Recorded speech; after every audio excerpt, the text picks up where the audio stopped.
is SportsCenter.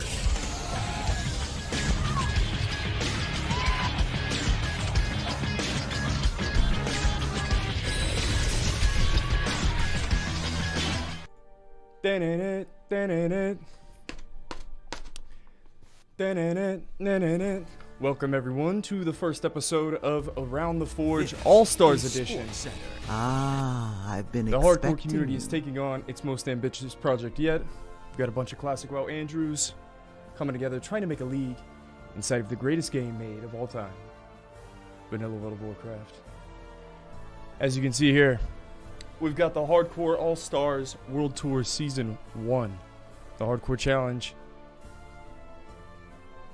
has started out as a community grassroots event, and we're going to be taking on an 11-week-long series and seeing how well we can do, guys. It's great to see you all here. Hopefully we can have some fun. I've got my co-hosts. Randoms just I'm going subscribed. to be here as well. We're joined by Lesamos, Showbeck, Gordon Ramsay. We've got the World Tour Season 1. We've done Road to Rag in the past. And as you can see here in the schedule, we just kicked off our leveling launch 5 days ago. And it's going to be a 5-tour series where organized teams come together and they try and accrue points by speedrunning through the dungeons as quickly as they can. And so we've done some of these other tournaments. We've done the Wailing Caverns. We've done the Ragefire Chasm tournament, as you can see here. We've done these Dead Mines races where everybody shows up and they level up on one character the day of, and they pick together a ragtag team, like hardcore, like a kickball style draft event. But yeah, we're coming in here with a team of 6 people predetermined, and yeah, we're gonna see how it goes, man. It's 5 circuits long. We've got circuit 1. It's gonna be level capped at 22.5. Circuit 2 at 32.5.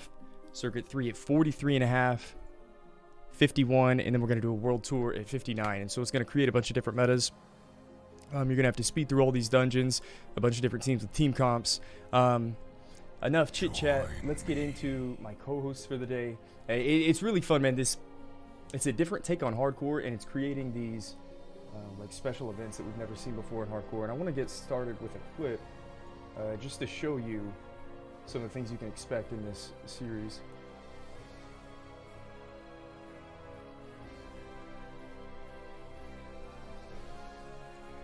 Once you get all 26, it'll disappear from your list, so you know that it's gone. It's uncluttering, and then for the bosses, it'll be like a big progress bar. Oh my God, Grace! Oh my God! Oh my God! Oh my God! Oh my God! Oh my God! Oh my God! Feed of the links. Feed of the links. Feed of the links. Feed of the links. Feed of the links. Feed of the links. Share screen. Share screen. Share screen. Share screen. Better. Actually better. Actually better. Oh my God! Oh my God! Oh my God! Oh my God! I'm bricked up. Literally bricked up right now. Literally bricked up. This is what we live for, ladies and gentlemen. Here it comes. Literally bricked up. Here it comes.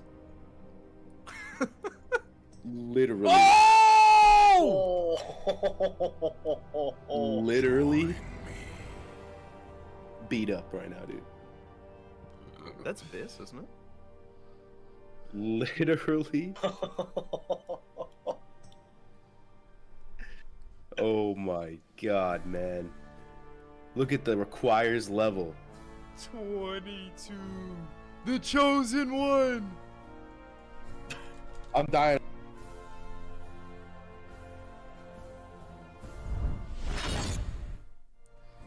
Yo, it's good to see everybody. Those are some of the things you can expect, guys. Welcome to this World Tour coverage. There's some pretty interesting clips that are going to be created in this format, man. As you can see, this first circuit is capped out at level 22.5. And so in that clip, you could see Cargos. He got, I think it was 3 strength, 6 agi shoulders to drop, required level 22 on the dot. And it was a world drop. It was a really cool moment. And I think we're going to see a lot of those. Guys, it's great to see everyone. We've got Gordon Ramsay, Lesamos, Showbeck. He's been playing hardcore recently. It's really cool that I'm surrounded by these guys. The format is Around the Forge. Les, Gordon Ramsay, you guys ran this back in Road to Rag. This is the hardcore community's second structured event, this World Tour series, other than Road to Rag. Before then, it was just, a bunch of us that just love Vanilla WoW playing one life together. And if you can just share with us what Around the Forge was originally in Road to Rag and how it was broadcasted and what we expect to get out of it here. Yeah, I'll go since Gordon has 8 layers of clothes on. He might pass out if he talks for too long. So I'll just take that over for him real quick. Don't worry about that. Yeah, so in the beginning of Road to Rag, we were like, yo, we need a news show. We need something that the people can keep looking at. You know, when someone dies at level 60, we need to cover that. We need to talk about the juicy drama, the gossip. And you know, Gordon, I think we did that, man. We went live for like 30 days straight covering a lot of this. And, you know, when Hardcore All-Stars came back around, we were like, you know what? We need to cover the gossip. We need to cover the drama. We need to cover the hot takes, the storylines, the teams, the comps, who's cheating, who's not. We got to cover all that. And so it just made sense to run right back to Around the Forge, and we did. Around the Forge is back, round 2. We got Dennis, the absolute animal, on the art style. Gordon, I have to admit, it's a lot better than the art style we had put together the last time, despite our best efforts. But we are back. I mean, you could go as far as to say Around the Forge Season 2. Season 1 was kind of the pilot episode, but this is the Hardcore All-Stars season. We are covering all your Hardcore All-Stars action. Around the Forge is going to be your #1 place to keep up with all the action throughout the entirety of the circuit. Did you practice that? That was pretty good. I'm just good at talking, bro. It's cool, man. Yeah, it's... I want to highlight like a bunch of the clips. I feel like, especially in the hardcore community, some people that do really well about capturing these moments, or the YouTube series like Guzu and what he puts on YouTube. Like, there's so many good moments that kind of just get lost to time, or if you're not following the live streams at the time, hopefully we'll be able to cover a lot of that stuff. Showbeck has a lot of good clips recently. And I want to do an introduction. I almost want Showbeck to introduce himself, but maybe I can show you guys a clip from Showbeck's stream this last week, and maybe it'll give you an idea of the type of player that you can expect during this series. So let's see what Showbeck has to do. He did an RFC run the other day with his teammates, and let's see what he had to say. And then we'll let you introduce yourself after the clip, Showbeck. Let the clip talk for itself. Dude, one guy was like, yo bro, I'm here ready to level, and he fucking streams. Did you get the DM? Did you get the wrong clip? I don't know, bro. Dude, no, this is me. This is my content on my stream. I stare at a mailbox. Controller, and I was like, you got the wrong. You got the live. And he's like, you got the live stream upgrades. I'm like, you got bro, the wrong. if you have a sensitive wrist, you don't have what it fucking takes to be a. All right, let's try it one more time. I'm so sorry. Don't worry, Grace. It wouldn't be Around the Forge without a scuffed scene stream. Gordon used to do that all the time. The bland. Let's try it one more time. Dude, one guy was like, yo bro, I'm here ready to level, and he fucking streams. Did you get the DM I sent you? I don't know, bro. Dude, you're getting A, Donowald, and B, the fucking dude was gaming on a controller. And I was like, bro, I'm not playing with you, you're on a controller. And he's like, I have a sensitive wrist. I'm like, bro, if you have a sensitive wrist, you don't have what it fucking takes to be an HCAS fucking World Tour champion, bro. I'm sorry, you don't have the genes for it. Fucking light wrist shit out here, bro. Yeah, man. Yo, we got Showbeck in the house. Bro, you've been playing hardcore recently. It's been really fun to watch you guys. We got another clip at the end of RFC that we might show later. But yeah, man, it's been neat having you here. So you have a team, right? Yes. We just signed up today. It's official. We got the team locked in. Congrats. And yeah, this whole thing kind of like took us by the side. Like, we weren't even really expecting to do this, and I jumped into Deadmines, and I had such an amazing experience on that draft. And then I was like, all to my rap friends, because I'm a PvPer for most people that don't know me, and I just got all my rap friends to jump in on this and do this, and we're all going so hard. It has been a great experience so far. That's actually really cool. I didn't realize that you played in one of the drafts beforehand and kind of fell in love with the mode. Or we've been hearing a lot of cool feedback from the people that participated. Like, dude, this is really neat. Rather than just leveling hardcore 1 to 60, because that's a big investment. You spend one day, 6 hours, 8 hours, and go into a dungeon with 4 random people. It's pretty cool. We've been looking for the format to be able to do predetermined teams, and so this World Tour series is really ambitious. It might be a complete dumpster fire, man. Like, I think that we have 24 or so teams signed up right now. We might double or triple by the first circuit next week, but I don't know how many teams are even going to make it through this 11-week series. Like, it feels like a reality TV series show, like a Survivor or something. I think at the end of it, we're definitely going to lose some members, be down to the final 10 or so. If you're getting a chance to win money playing WoW, though, the sweaties are going to come out, man. Oh, true. Yeah, Gordon. We got, man, sponsored. We got a couple anonymous donors. We got a couple sponsors. We got a 5K prize pool this first time around. So it's pretty serious, man. We got Blizzard involved. We're going to be doing some Blizzard giveaways. So that's really exciting. And yeah, man, it's cool to do some coverage over this. Let me see what else we have for a clip. So it's hopefully throughout the series, we've got a couple clips that we got from our own streams, leveling 1 to 22. Showback, what's your experience been so far on leveling and preparing for the first tune? For this first circuit that's capped at 22.5. It's been like playing a whole new World of Warcraft. I feel like Blizzard just literally gave me a new patch for the game, but it's in the vanilla world with no GDKPs or mage boosting, right? Like, when was the last time you've min-maxed at level 22, right? You're looking at quests different. You're doing totally new routes, doing professions and grinding and like trying to get all the best gear coming up to this dungeon circuit, and then also not dying throughout the entire experience. And so you're just kind of like warped in. I think my character already has like coming up to 2 days game time played. I mean, I've just been like logged in doing everything, trying to get this guy absolutely bissed out for the Circuit 1 series. So it's been like a new WoW for me, which has been super refreshing. That's really exciting. Yeah, I love the take on it. Someone like myself that's been doing hardcore for a little while, I love leveling. It's my favorite aspect of the game. The one thing I say about my Druid all the time is like, man, I go through the level phases too fast. Like, it's so enjoyable to be a level 38 Druid. You get a couple Agi quest reward gear and you're pumping, for 2 or 3 levels. And then you out level it and it just kind of disappears, right? And so I'm excited that I'm capped at 22.5. And I normally always go Feline Swiftness, for instance. And I never level Omen of Clarity, but because this is all about dungeon speed and speed clear time, I'm actually going to be leveling with Omen for the first time at level 22. And so it's allowing me to play Druid in a different way. And yeah, twink it out and get the best gear at a certain level. I'm going to be the strongest I've ever been at this level range. And so, man, even for probably the people that have been around here the longest, it's a completely different take with this World Tour. So I'm pumped about that as well. I'm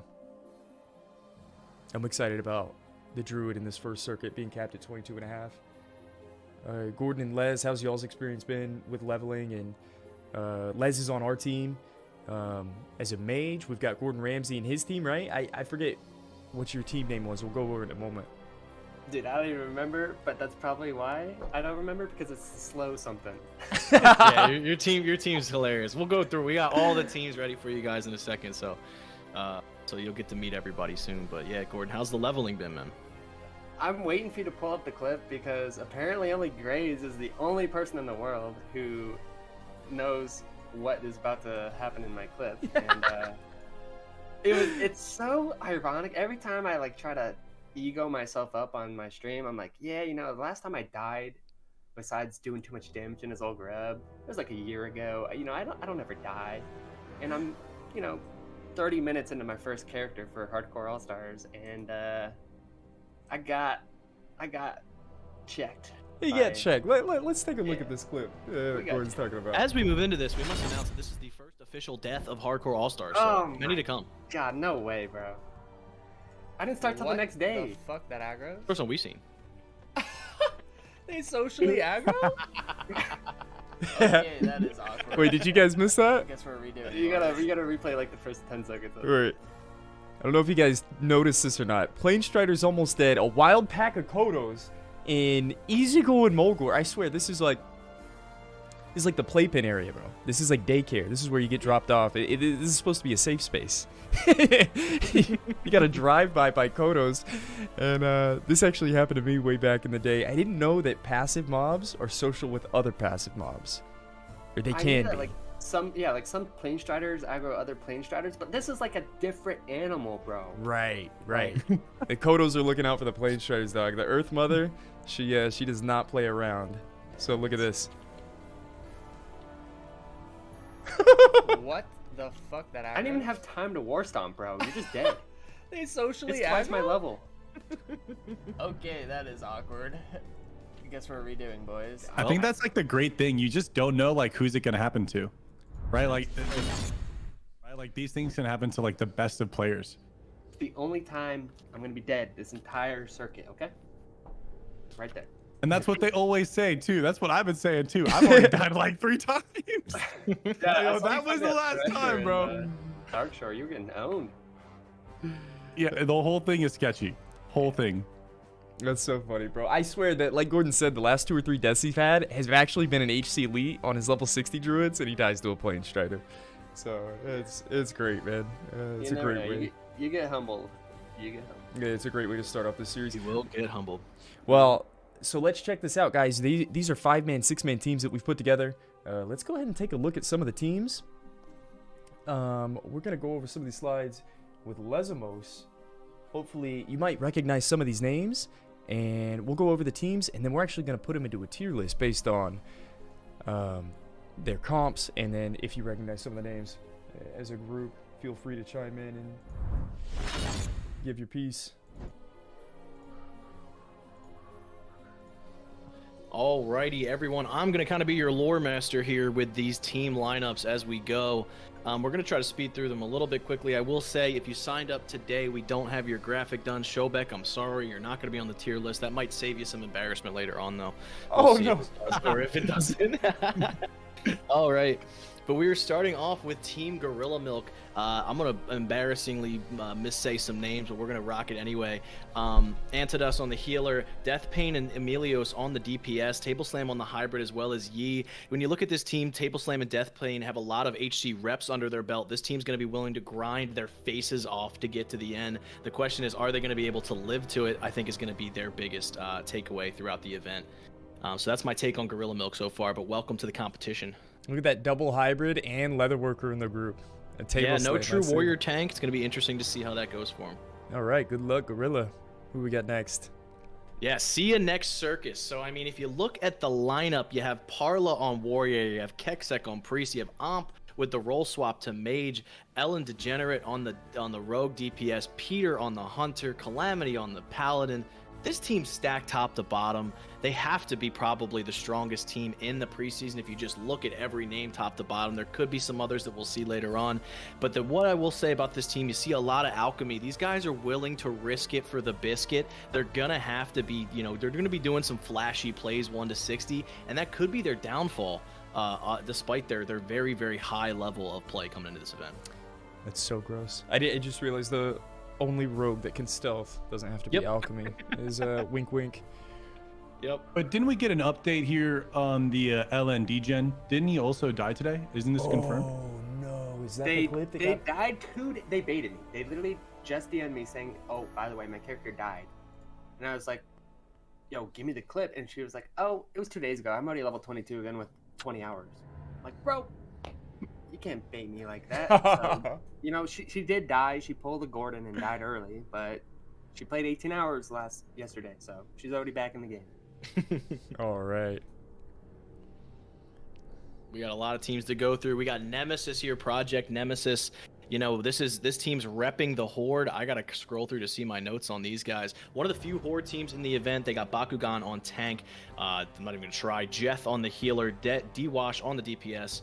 Enderer on the Hunter, it's a name I recognize. Kelzu on the Warlock, and Hydranicus on the Shaman, so the Shaman being represented as well.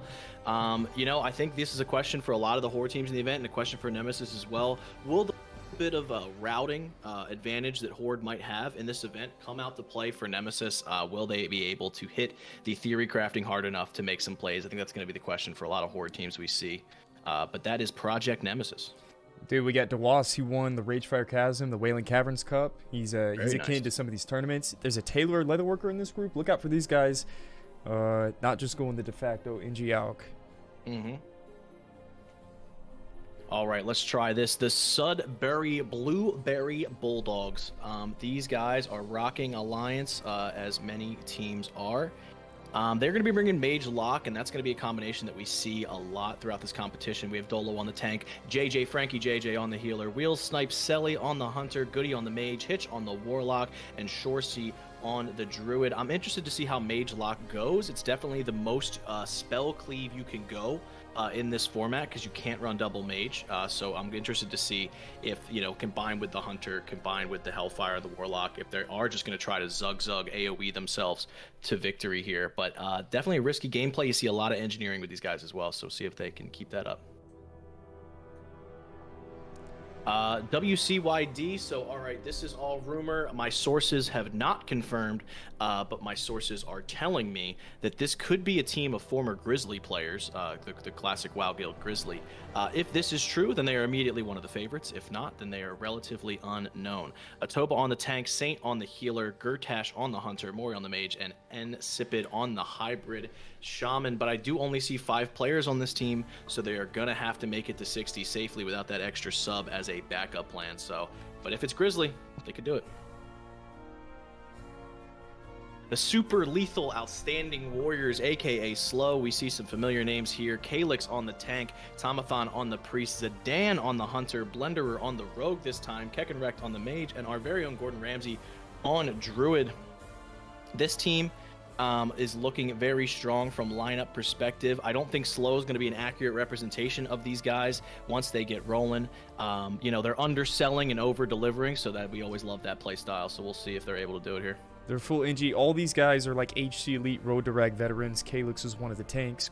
Gordon Ramsay, does he need an introduction? The highest pumping Pharaoh. Blenderer was there. Zidane, they were all there for it. This is an experienced, high-level hardcore group of players right here, man. Look out for slow. Work in progress. I gotta shuffle to see where my notes are here as well. Work in progress. Yeah, so these are one of the teams. They got Era on tank, Brito on the warlock, Sotaz on the mage, UBBQ on the hunter, and Disco Fruity on the paladin. One of those teams that is running no subs, so survival is going to be the essence. They do have the paladin for some extra protection, but honestly, one of those you know, underdog teams that's really looking to make a name for themselves. You're going to see some teams with some players we haven't seen a ton before, but you know, this is an opportunity, equal opportunity employers here at Hardcore All-Stars, so they are able to make a name for themselves just like anyone else is in this event. So hopefully we see some new faces etch their face on the Mount Rushmore of hardcore. The Balding Eagles, best name, best logo. I'm saying it right now. This is sick. This team's dope. I don't know much about them, but they're my favorites.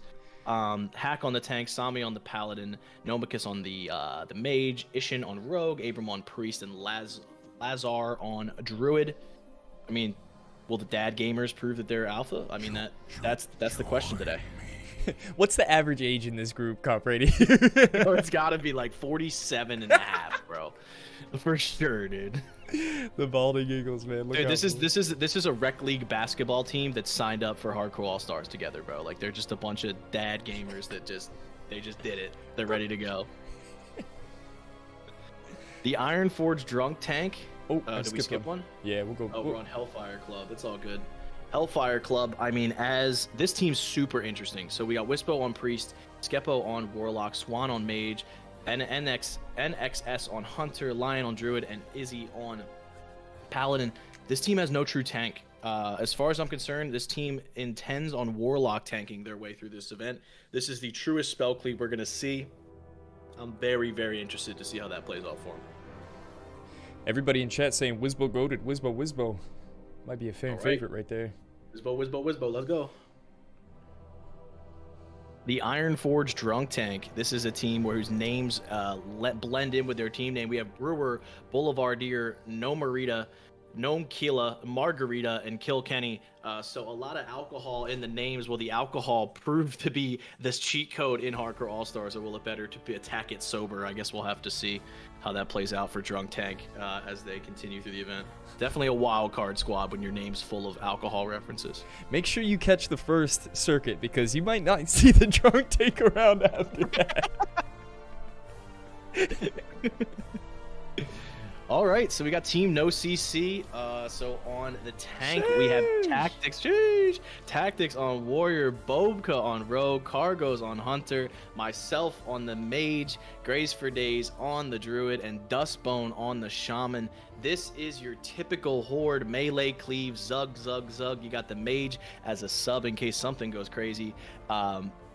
Got to be a front runner in the event just from name power, right? Bobka, Carcos, Grace, Tactics. That's pretty much an all-star squad right there. Not going to even include myself in that. But yeah, the real question for this team, unbiased take, is melee cleave going to be able to keep up? If yes, then absolutely they're a front runner, but they don't have the safety net that the Alliance teams have with the Paladin. So they're just going to have to zug within their means to get to the end here, I think. I'm just saying this team is gonna cause a lot of work for Only because he's gonna dig through y'all's VODs. Okay, he don't trust any of you. Don't trust you. We got Bobka on our team, man. I want Only to VOD review this guy. No. I just hope that we stay alive through those circuits, man. Can we just not throw? Just don't die. The Verdeer Enjoyers. I really like this team. This team right here is my... If you had to give me one sleeper pick, this is my sleeper team. I think some people might be sleeping on these guys, but they shouldn't be. We have Raizoku on the healer. That's a level 60 hardcore Road to Rag legend right there. Unchained on the hunter. That's back-to-back Makara champion. Known for on the mage, Kitty Cat on the road, Pigsy on the druid, and Maddie on the paladin. They have druid paladin. I really like that for survivability. They have druid paladin priest. I mean, this team is survivability all the way, and I do think that just getting to the end can be super valuable in an event like this because there might only be 5 teams there. Yo, I recognize all these names. I'm pretty sure all these guys are like 60 hardcore elite players as well. Road to Rag players. Yeah, this team's nuts. All right, let me take a breath in here. Ready? All right, everyone relax. Mischievous rural squirrels, and also there was no shark. Welcome to the competition, guys. Offbeat on tank, no hit Jerome on priest, Bhutan on the warlock, Wandering Golf on the mage, and Tanzanian on the shaman. Give me 1 second. There we go. On the shaman. So this team, no hit Jerome's triumphant return back to World of Warcraft vanilla hardcore. So we welcome him back with open arms, and we're glad to see that this team is gonna make a run at it. And good luck to the commentary team that has to say the word mischievous rural squirrels and also there was no shark every single time they pop up. Just surprised Jerome didn't have his own team, his own 5-man multi-box team. Yeah, right.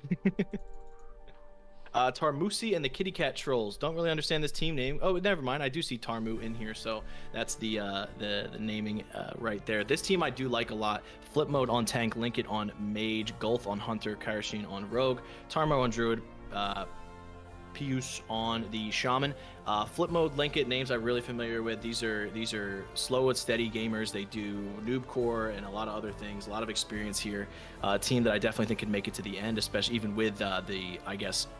Protection nerf of not being alliance, but they do have tailoring and leatherworking, so we'll see how that goes. Yeah, that's the second Druid we've seen with leatherworking. I think these guys are just valuing Wolf's Head Helm. It'll be fun to see. Hopefully they make it to Circuit 3 to craft that helmet. All right, Zug Life. This team is a team of legends here. Ooh, so I recognize you got all Rogue those. Goku on Hunter, Nom Nom HC on Rogue. That's one guy who's gotta be able to make it, right? Guy's got like 90 HC 60s. Nova HC on the Mage, Chadley Hank on the Warlock, Cheesy Goodness on the Druid, and Stone Cold on the Shaman. Here's one thing I will say about this team. I have no idea how fast they're gonna go on anything, but I guarantee you this team makes it to the end. These are my boys, man. These are all the homies. They're all NG. Oh, let's go. I'm rooting for Zug Life, and they're playing Horde. Ooh, they dragged Nom Nom over on the Horde side. As long as Nom doesn't die of boredom during the leveling process, he should be a dependable member. The 22-time level 60 legend. All right, we got Team Gamma here. We're back on the Alliance side. Most of the teams are Alliance. Gotta find these guys in my notes. There we go. Kakonga on the tank. Akka on the Hunter, Jonah on Warlock, Suri HC on the Mage, Thursday on the Druid, and Pew Pew on the Hunter. I don't know if Suri is the same Suri from Road to Rag. And this is what I will say. If this Suri is the same Suri from Road to Rag, this team's in good hands, because that's a very, very, very good player. If not, I'm sure the other Suri is also very good. So I'm sorry. I'm sorry if you're not that person. And I still believe in you. But if you are that person, I believe in you even more. That's my take on this team. That's all I came up with. I really like they're double tailoring, leatherworking, 2 Ingies, and an alchemist. So it's like they got access to 2 target dummies, and then they win all the other professions. Look out for Gamma and some of the profession power that they bring to these runs. The Westfall Wallabies, a wonderful group here. We got Grief on the Warrior, Sunships on the Priest, Splifferton on Mage, Wash on Hunter, Ellie HC on Warlock and Wings on Druid. Another Alliance team with no Paladin. So I'm interested to see what Alliance no Paladin looks like from the Westfall Wallabies. I think that's going to be an interesting show for them. But, you know, they get a lot more damage, I think, with their current comp as opposed to the Paladin. So will that pan out for them? I think one of the biggest upsides of Alliance is Paladin. So I'm interested to see what happened to Alliance teams that didn't go Paladin. The missing diplomats. This team I could talk for 85 years about. You got Aid on tank, Locke on priest, a Big Brother on mage, Kai on rogue, Leron on hunter, and Edgies on paladin. You have a lot of experience on this team. The name is kind of a touch on some drama that happened in the community with this team, so I think this team is not shy to talk about that. I'm excited to see what these HC Elite gamers bring to the club. Will they be crowd favorites? Who knows? But I think they're gonna be able to make it happen. Yeah, get pretty far. And they messed up playing Alliance, bro. They should have had all their Hearthstones and Dust Wallow just sat there, dude. They messed up. This team's goated, man. HC Elite team most likely to cheat is what Chad is saying. So we'll see if that is the case or not. I think all these guys actively raid like 2 or 3 times a week at level 60 in hardcore right now. So look out for these guys. Nar Gehennis on tank is business. Lunkit, I'm not saying the end of that. Lunkit, whatever, it's fine. On healer, Passion. I didn't feel like saying it. Passion on the mage, Milling on the Roan, and Swain Pala on the Paladin. No sub. Is Nar Gehennis going to be able to make it with no sub? We will see. We got another one of those teams that's rocking Taylor Skinning. I'm interested to see what happens with those teams as well, for sure.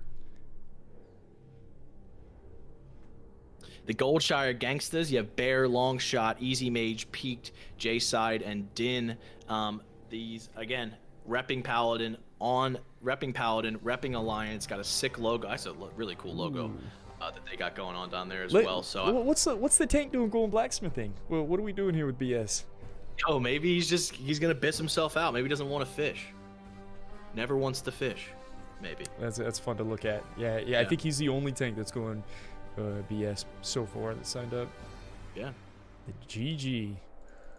And you got the Slum Lord, Zolon Tank, Talix on Priest, Numps, Metagoblin, right? Metagoblin here on the Hunter snuck into this team. Javet on the Druid, and Sheepa on the Shaman. So this team got real interesting with the addition of Metagoblin, and absolute Giga Chad in the World of Warcraft space as a whole. So hopefully he enjoys his time here and goes pretty far in this competition. So any Metagoblin supporters in the chat, I think you will be rooting for these Slum Lords as time goes by here. And that's it. Every other team has not finished their thing yet. Sorry if I talked too much at you guys for a while, but I will say we expected maybe 10 teams coming into this. We currently have 25. It's going to be even more. Whew. Hopefully y'all enjoyed meeting our teams, and you'll get to know them very well throughout the rest of the competition. Congrats, Les. That was awesome, man. It's almost like you do that for a living, bro. I kind of talk sometimes, yeah. That was great, man. Let's get an easy clap in the chat for Les and our team overview. That's 24 teams that have signed up so far. What have you told us, Les? We're still a week out. I don't know what we're expecting for the amount of teams that are gonna end up in this first circuit. If you could guess, how many teams do you think we'll have in Circuit 1? Yeah, so what I've seen from other esports-based events, even though I want to keep the esport word away from this is a WoW event at the end of the day. It's a community event. I want to say that because everyone's been calling it an esport, and it's just really the WoW community getting together and running some really cool events. And yes, it's competitive, but whatever. Any sign-up sees 90% of the team sign up at the very end. I do think the WoW community is a little bit different. It's a bunch of dad gamers and Giga Chads that are going to be able to sign up earlier. So I think we're probably going to get like 5 to 10 more teams at the end of this. So I could see us with 30 to 35 teams. Sick, man. That's great. That's our team overview. We can go a little bit more in depth with the team structure. We do want to go over some stats. I think Gordon Ramsay is going to take over this next section for our stats. What do we want to look at, Gordon? What are we going to be looking at for this? We're going to be looking at the distribution of Horde versus Alliance as well. We're going to go over some classes as well, and then we'll do a little deep dive into some of the professions here. So 24 confirmed teams. I'm going to call this segment Chef's Statistics, where we can kind of go in depth on things about the All-Star circuit here. And of the 24, we have 14 being the Blue Boys Alliance, and we have 10 being Horde. So it's about a 58% ratio of Alliance teams to where it's about 42% of Horde. So it's pretty even. And for the most part, you're going to see that being even because you have specific classes to those factions. So right off the bat, is this expected? The two most popular classes are Hunter and Mage. Yes, just because of how well they control the entire dungeon, pulling the flow of things. Obviously, mages can solo like any dungeon. Like they're just broke. Like if you're not rolling a mage, you're honestly trolling. Same thing with the Hunter. So, of the 24 teams confirmed, there are 20 mages and 20 Hunters. I've been expecting. Right, and we can't class stack, so you can only have one of each class on these teams, right? So you can only have one. So you definitely need to have they're just broken. They're at S tier on my hardcore, leveling classes. They're absolutely broken. Just underneath it, you're gonna have arguably the best tank in hardcore as well. You have 19 warriors signed up, and I mean they do damage. They can wear a two-hander. They can cleave off targets. They can AoE taunt everything. Hold threat, easy peasy. Gotta have a warrior in there. And then coming just underneath the warrior, we're actually gonna have priest, which this is an interesting one because you can, a lot of people think priests are, you have to have them. Fear Ward's amazing if you're on the Alliance side, but they can also spec into Shadow. They can do a little hybrid build and have a lot of nice utility for the party as well, throw out some dots. They have a little bit of crowd control. You're going to be a little scared using that Psychic Stream in dungeons, but it's definitely nice to have there as well. Just underneath priests, another hybrid class, which I'm happy to see a lot of representation. We have 16 druids. 2 of every 3 teams have a druid, which is awesome because druids are the best class in the game. I don't need to tell you that, Graze. You already know that. But this is I've heard this a couple times. Like a druid, if you have it on your team, it's not gonna be a winning formula. It's not the winning comp. You're not gonna win if you have a druid, but you might survive, and you might just pick up the pieces. They're a great utility class. That's what I've heard from a couple people. Some of these top teams, I don't think they had a druid on their team. It's copium. I mean, end game. if rogues didn't have their death mantle or whatever it's called, druids do the most damage, bro. Charts don't lie, okay? I didn't get healed. I didn't press lip, whatever. I didn't press cower because I'm doing too much damage, bro. Okay? So they do everything. I see these classes that got drafted, and at least whenever I was joining my team, I told everyone, I was like, guys, I have to play Druid. It's my favorite class. It's the class I know the best. And even, let's make it work. You know what I mean? Let's not necessarily go for the best comp. Let's put our team together, and we all come and play our main class. So we'll see how well the Druids perform, whether they're the main tank, the off tank. I'm obviously biased as well, but I'm excited to see where Druids slot into these groups. For sure. And then coming right underneath the hybrids, we have just 2 straight up DPS classes. You have Warlock and Rogue, both rocking 12 apiece there. So 1 in every 2 teams has a Warlock or a Rogue in it. And you'd expect that. They definitely have consistent DPS. They have really nice crowd control, both of them. They can pretty much handle multiple mobs on themselves at one time. And yes, I do notice the chat. It's supposed to be 10 shamans there. It's actually getting live updated as I'm reading that. Or I think it was 9, right? There was one group that didn't have it. So there's the last 2 DPS, and then you have the faction-specific classes, which you were for sure going to see a high percentage of these because that's a lot of people's talking points of basing a team around them. So you have 12 Paladins of the 14 Alliance teams coming in at 85% of Alliance teams have a Paladin. And then you have 9 out of 10 Horde teams, so 90% have a Shaman. I'm the one team, I'm thinking I messed up, man. My team doesn't have a Shaman. So... Did I go on the wrong faction and I didn't pick the OP class of Shaman apparently? We will we'll have to find out, but both those Paladin and Shaman bring super interesting kits to the team.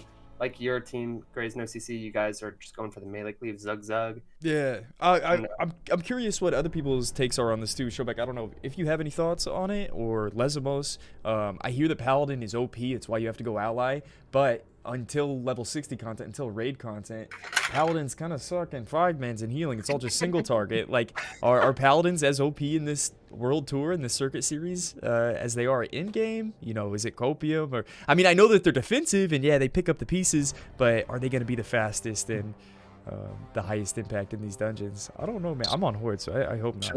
Shobek switched from Horde to Alliance, so please tell us, Shobek, why. Yeah. So, I mean, our reasoning for going Paladin was just like, we were having aggro issues, and I feel like with Paladin, you get salvation, and you can kind of control and direct the damage. And I think that's like the overall like reason why you want the Paladin. Because when we had the Shaman, we were having issues in RFC with just managing aggro, and like we had the Kite. And then, well, what happens if you have Wind Fury up? If I have Wind Fury and I'm kind of nearing aggro, and then I get a crit proc, and then my auto attacks crit, and the next thing I know, I swing aggro and I get a double haste parry death. Boom, I just die off of like half a global and some RNG. So we were like, well, let's kind of better be able to direct the aggro and where that damage is going. So salvation, boom. No one really has to worry about threat anymore, and then we can just kind of have the damage on who we want. I like it. That's the class breakdown, I believe. Yeah, that was great, man. Hell yeah. Alright. If you want to go a little bit further in, so chat can stop talking about what I'm wearing. Oh, we're gonna start breaking down the professions, boys. This is a chef coat, okay? We'll get there, chat. You just got to give me a little bit of time. But speaking of professions here, let's see if we can do this and not drop everything. There are so many professions in World of Warcraft, you guys, and it's impossible to juggle all of them, okay? That's why Only was smart and capped it at 2 professions per player, so you're not being super sweaty trying to grow and grab every single profession, trying to juggle it like I'm juggling this in real life, okay? So we're going to go ahead and break down the professions. So we can't profession swap in between circuits. Whatever you choose at the beginning, you're stuck with so you're not allowed to trade with your teammates either, so you definitely want to have a specific class profession. So, you know, like you said, druids might want to go leatherworking, stuff like that. You guys, we're going to start off with what everybody should have in hardcore, okay? You know what this is? That's a cat slug, but it's also a fish, okay? You need to have cooking and fishing if you're going to play hardcore. I just do it on a bunch of plastic. It'll stop in a second, I promise. And I'm taking off the chef jacket because it's so hot, you guys. If I don't see 100% of people having fishing and cooking, you're trolling. They're too good, okay? Give me some of the advantages of fishing and cooking real fast. So you can literally get a full rack of gear right now. You could be level 12. You were level 12. You I don't know why you can get gear from cooking? What? Oh, I thought you were saying fishing, bro. Oh, yeah, of course. No, it So cooking, you definitely want to have cooking. I don't want to spill all the secrets, but there's a couple of food in the game that, you know, give mana and health at the same time, so you don't have to have a food stack and a water stack. You could just combine them into one food. And you could have stuff like passive spirit, which will double up with trolls passive, so they have a bunch of innate health regen while in combat. And then just for tanks, having stamina, it's pretty nice, so you're not getting absolutely obliterated. And fishing, we can get gear though. Yes, fishing you can. I mean, you already know this. If you're not fishing, you're literally trolling. Okay, you can get a full rack of pretty much biz gear on every single class. You can get weapons. You can get tailoring mats, you can get skin to make, you know, your engineering goggles, whatever you need. And right now, you can get level 23, 22 gear in this first circuit and have a full rack of greens. Great. I'm pretty sure Cargos is literally done. He's playing his second character. And yeah. Bobka's been fishing up level 25 daggers, dude. It's been crazy. You can't even use them in the circuit. Yeah, so my first piece of gear that I fished up, I'm a druid player, you guys. I fished up a level 23 two-handed sword with 7 strength and 6 stamina on it. Wow. It was a nice 50 silver vendor, though, I'm not going to lie. Because I can't trade it. Warriors and shambles. So we're going to go ahead and go over just the percentages of players like you see on the screen here. We have a 1 Giga Chad player, if you didn't see it, Helix, who's rocking enchanting. He's going to be enchanting his gear, maybe making a wand for himself. I'm assuming he's a priest. That guy's a Chad, dude. I didn't think we'd see a single engineer or enchanter.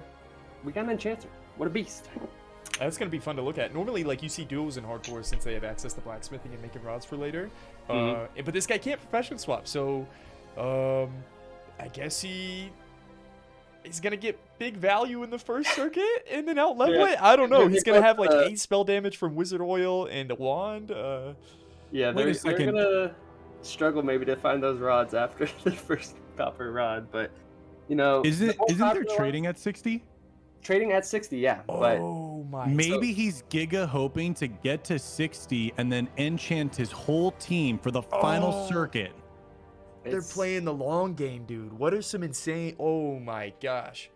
That's gonna take time to trade them all that. You hit 60 like during the final circuit, I think. He's gonna check here on the fly. You're starting a quarter level from 60 on the final.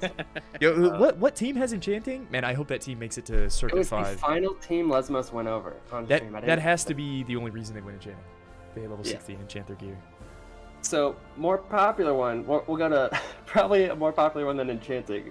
We have alchemy as well as herbalism, you guys. We have a total of 45 players, so that is 1 in 3 rocking herbalism and alchemy here. Getting the Skittles, as Winky likes to call them, just always having a full rack of buffs rolling. There is some strategy being talked about with the one team that has all alchemists, but I won't leak it if they don't want me to. Might try to do a couple things here, but I'm also still wearing too many layers, guys. So I'm gonna take off my leather coat here that I might make from leatherworking. And you know, we have 7 leatherworkers. That's more than I thought. That's 5% of players are leatherworking, you guys. And to get the leather, you gotta have a skinning knife. So you would assume they'd go skinning as well. What do we got? We got 13 skinners because some tailors want to go skinning as well. I wonder if all those leather workers are druids for Wolf's Head Helm. I think I saw 1 or 2 rogues that maybe had leatherworking. There were a couple rogues, true, that were going leatherworking. You get nifty stopwatch as well. That's right. Oh, sorry, if you go alchemy. Not necessarily. So the most popular one we're gonna see. You guys, you know what this is? It's not really iron ore, but we're gonna pretend it's iron ore. You know what this is? This is a shadow gem. A lot of people going engineering, blacksmithing, not blacksmithing, but mining. We have a total of 71 engineer players. That is 52.2% of people. Yo, can you show that rock again, Gordon? I feel like all of us have seen that rock in like 3rd grade, 4th grade. Yeah. Didn't we all get one of those? You go out to the creek, you throw some big rocks against another rock, and there you go. Your science teacher brings one of those rocks to class. You know, this had a name to it, but I'm not going to tell you what it was because I'm probably going to lie. And to get those, though, you have to have mining. So we have 75 miners. That is actually the most out of anyone in any profession. We have 75 because we have a couple blacksmiths as well, so they want to have mining to be able to build their swords, their armors, whatever you want to say there. And then I saved the last, but not least, we got tailoring. You can make yourself a nice fitted outfit tailored to your character, you guys. All right. What's the stats on that bad boy? This is like a 5. Well, I'm not gonna say intellect because it definitely doesn't make me smarter. 5 spirit, okay, and 5 stamina. You get +5 morale with that suit on? Yes, sir. So we have a total of 11 tailors. That's actually more than I thought. That's 8% of players going tailoring here. So, God, it feels so good to take those jackets off, you guys. I was standing way too long. That's why you guys thought I was wearing a strain jacket, Parla said. No, I just was wearing 5 layers, okay? Gordon Ramsay with the class profession overview. Can we get some easy claps in the chat? For Gordon, man. Oh, I can't wait to sit down. The best comment in chat while Gordon was talking was, "This guy's definitely a retired science teacher." My dad is a chemist, so that's where I get it from. That's too funny, man. Bringing over the chair. Oh, you know what? I almost forgot. Taking a live look. Everybody's leveling right now for Circuit 1. Let's take a look in game and see what's happening in the world. We're coming in live from the Barons on Hydraxian Waterlords EU. We're able to level characters and participate on both Bloodsail, Buccaneers, and Hydraxian Waterlords. So this is going on in NA and EU. Like I said, we have those 24 teams. Might see 35, 40 teams by the end of the circuit. But yeah, it's getting... It's the evening time for the Barons right now, and it's moving. It's bustling. Do you think that one guy's using the mailbox? We gotta kill him. Oh yeah, he's abusing. For He's sure. abusing, Caught bro. him live red-handed. Live red-handed. He turned off the ad real quick. This guy's about the keyboard turn. Look at the camera and just. Oh, he's pedal running. away. He's like, oh shit. They caught me, bro. I gotta log out.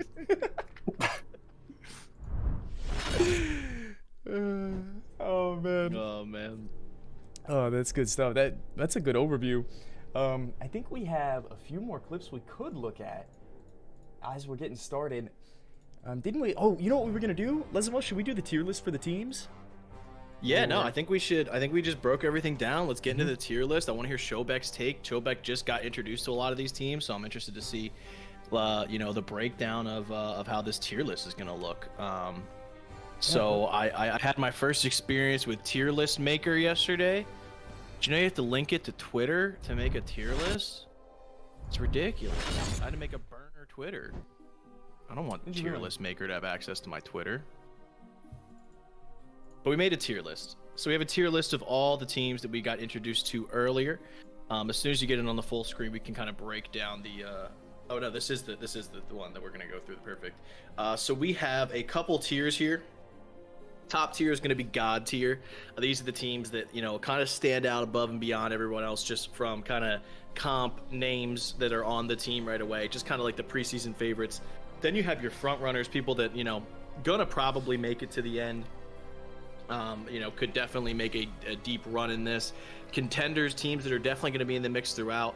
I'd say sleeper picks, teams that, you know, some people might not recognize off the bat, or some of these professions going to look weird. This comp looks kind of weird. They could be a sleeper, and then just absolute wild cards where anything could happen with them. So, you know, we tried to stay away from the you're actually really bad tier. We didn't. No one's in a bad tier so far. We haven't seen anybody play the game yet. So, you know, maybe a couple weeks in, once we see some plays, we'll start calling people bad. But till then, you know, we're all just glad to be having these teams in here. That's sick, man. Hey, do you guys, can we link this PDF maybe in our chat, or you should be able to see on stream? Yeah, we can actually link the. Oh yeah. Well, let's go from top to bottom again. Our first team on the list, we've got Gorilla Milk. You recognize some of these names? I've seen Table Slam. The team name that comes to mind is Table Slam. He's been making only cave dungeon videos recently. He is going leatherworking for the Wolf's Head Helm. They've got 2 engineers, 2 alchemists. The hybrid Pally and Priest are both alchemy, assuming they just drink mana pots on cooldown. That was my strat with Druid, is drinking mana pots on cooldown. Where do you guys think this tier comp class fits? They've got the Holy Nova, Hellfire, Arcane Explosion build with the Spellcasters, and Table Slam playing hybrid, and the Paladin playing hybrid. Honestly, the Clothies may run the show here. Is there high potential for this comp, or what's everybody in chat think? Where would you rate these guys from top to bottom? And then we'll give our take on it. Yeah, I mean, I see no true warrior, so that's going to be interesting to see how this goes. I'm interested to see what chat thinks. I'm interested to see what Showbeck thinks. I'm interested to see what... Yeah, no hunters in this group as well. That's another thing. This is a Pally tank comp? Yeah, it's not the traditional dungeon race either, guys. Like, these circuits, like, we're going to start at 22.5 in this first one, and it's Dead Mines, Wailing Caverns, SFK, BFD. So the first 2 dungeons, we are going to steamroll, man. Like, there's going to be little damage going out. Not having a dedicated tank might be the play here, and you can do a little bit bigger pulls. Everybody's kind of got aggro on everything, just putting out as much damage as you can. Now, if on some of these circuits where the content is 2 or 3 levels higher than you, maybe a comp like this does struggle without a traditional tank, but it's hard to say, man. Like I said, I think that triple, like the triple AoE threat combo, and Pally with Consecrate, I know that Consecrate's kind of a meme, costs too much mana, but it seems like this group is going to cleave things down. It's interesting that you say that the Druid isn't a dedicated tank. Like, why can't a Druid be a dedicated tank? Because our logic was, in raids, it's kind of more so the Warrior should be the dedicated tank. But I think a Druid is going to have no problem. And they give buffs to the raid. Now, this comp's a little bit awkward because they're casters. But, I mean, like, Mark of the Wild and everything like that, that's great across the board. Because I think it's all about buffing and going into the dungeon fully buffed out, right? Your scrolls, you have... your alchemy, if you have that, then you also have the Druid buff, you're gonna have the priest buff, you're gonna have the Pally buff, you're gonna have the warlock with the imp, blood pack. So these guys are gonna be walking in with like 1k plus health into Dead Mines. And then the Druid is gonna be so stacked out of his mind, I think he'll totally be able to clear and hold aggro. Because that was like our logic. Like, let's run a Druid, get the buff, and just have him tank. Because I think a Druid can control a 5-man. But when you get more to the 10 to 40, Druid kind of, I think, falls behind. Yeah, somebody in chat said this group is going to lack kicks, and so maybe the cont's a little bit higher. You do bigger pulls, and the mobs don't go down as fast. I'm trying to think of some of these pulls where we do have healers and casters. That could be problematic. Where would you guys put these guys? I'd say these guys are the top of contenders. Top of contenders, bottom end of front runners. So I'd say right now contenders, and then as the group forms, we can start to see where everything else falls. It's hard in the beginning to put it. The only person I recognize is Table Slam, and I'm biased because I love the YouTube content he's been putting out, and I think these guys have potential to be unique, especially in the comp. But with lacking kicks, I mean, can't you just sheep the kick? Like if there's anything being casted, you can literally just sheep and break it. You're AoEing everything. Yeah, I know, but all you need to do is sheep, and it breaks it. So like, he pretty much has a spam sheep, and they're just gonna break it immediately with all the rotten AoE. I like it, man. But you're just gonna kill it. I think you're just gonna AoE it. I think they have so much AoE that they have a lot of potential. I think people sleep on Holy Nova as well, just as a spell. Hey, I gotta say, this is one of the best logos, team names. Gorilla Milk. Look out for these guys. For sure. Here we go. See you next circus. Ooh, baby. I'll be honest, guys. I don't want to win. The only thing I want to do is beat this team right here. Honestly, I agree with you, bro. I know and have played with all these guys. Ompy was the raid lead in Road to Rag. Parla, Apes player, goated, first rag kill, Keksek, legend, Ellen Degenerate, Calamity. Don't get me started. She DI'd me. Peterson. This has to be a fan favorite. Like, with the tier maker being God tier. How do you not put these guys in the first tier? They're all gamers. Right? They're all alchemy, which we haven't seen another team do. I know that they're all sweaty, grimy, just greasy. Strats are coming out of this team, deep in some Discord call. They've been fishing for the last 48 hours straight. Oh my gosh. Speaking of fishing, hang on. Do you guys want to check this out? Because we got into a fishing feud the other night with this team right here. Ompy and Calamity. I got a bone to pick with you guys, but if you take a look. Live from the fishing spot. We got a live look over from Stone Talon Mountains on Hydraxi and Waterlords. Let's see. The usual suspect. Who do you think it is? Oh, it's actually Swan from Hellfire Club. I thought that was Ompy.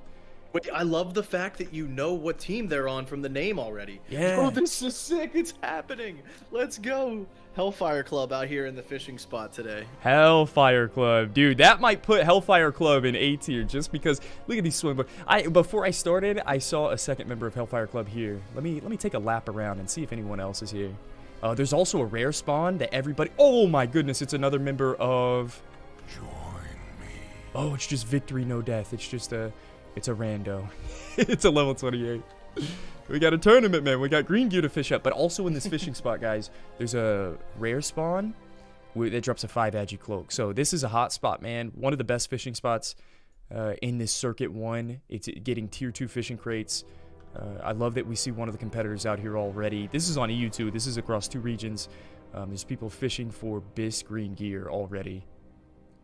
We'll check in on this spot again. Let's go back to the tier list. Yeah, I think you picked a good team to move to the fishing spot on, because I think we kind of all know where this team's going on the tier list. I think chat spammed it pretty easily in the beginning. If this team's not God tier in the preseason, I don't know who is. Yeah, you're gonna see some absolute crazy plays, especially like they probably are having all the numbers crunched with what mobs exactly they need to pull and what mobs exactly they can skip to get to that threshold for the fastest clear. And I think that's why they're really utilizing the alchemies, so they just know exactly like when to use it and to minimize the amount of time that they're in those dungeons. So why are they all alchemy? You do have the Invispot strat. Don't know if it's going to be utilized. Everybody can get Nifty Stopwatch in Hardcore. By Circuit 3, they're all going to have Nifty Stopwatch trinkets. It's on a 30-minute cooldown. You can use those once a dungeon, maybe for some serious skips. Oh my gosh, I'm seeing it now. The stars are aligning. Also too, I mean, these guys are sweaty, right? So they're pinch picking every single point. Travel time, every travel time between dungeons, you're probably getting a speed pod every route. You're getting a speed pod. That's going to save you another 30 seconds. 30 seconds across the entirety of the circuits. You're saving like 5 minutes, 10 minutes in travel time. Bro, just by popping a speed imagine a pot. full team with Swiftness Pot, Nifty. They do their trash requirement in certain parts. They pick one spot in each dungeon that they skip the most at, and they pop both Swiftness Pot and Nifty, and then they hit an evade spot. Bro, I guarantee you, annoyed that I lost to this someone's team. gonna pop something while they're invis that they shouldn't, and I don't even think they're going invis, bro. Oh, that would be sweet though. Hopefully they do some invis spots plays. They may not all have access to Swiftness Potion, but so Swiftness Potion, yeah. Sorry, it's a world drop that you can get.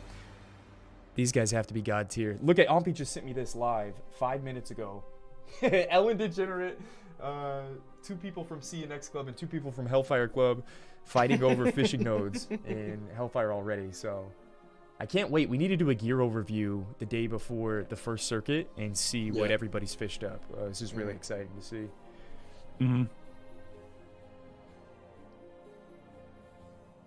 And there's more people on top too. There's 2 people on the top of that photo. Really? Holy cow. There are 5 people fishing.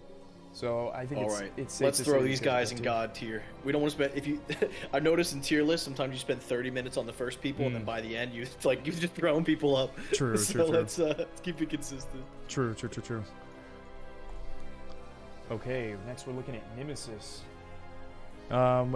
Anything pop out to you guys here? We got a Horde team, Zug. We got tailoring, leatherworking, DeWass. I wonder what their main is. I wonder what their main comp is. I think they're going to be running double healer, and then if one healer dies, they'll sub out the priest. So it'll be Lock Hunter, Rogue Warrior.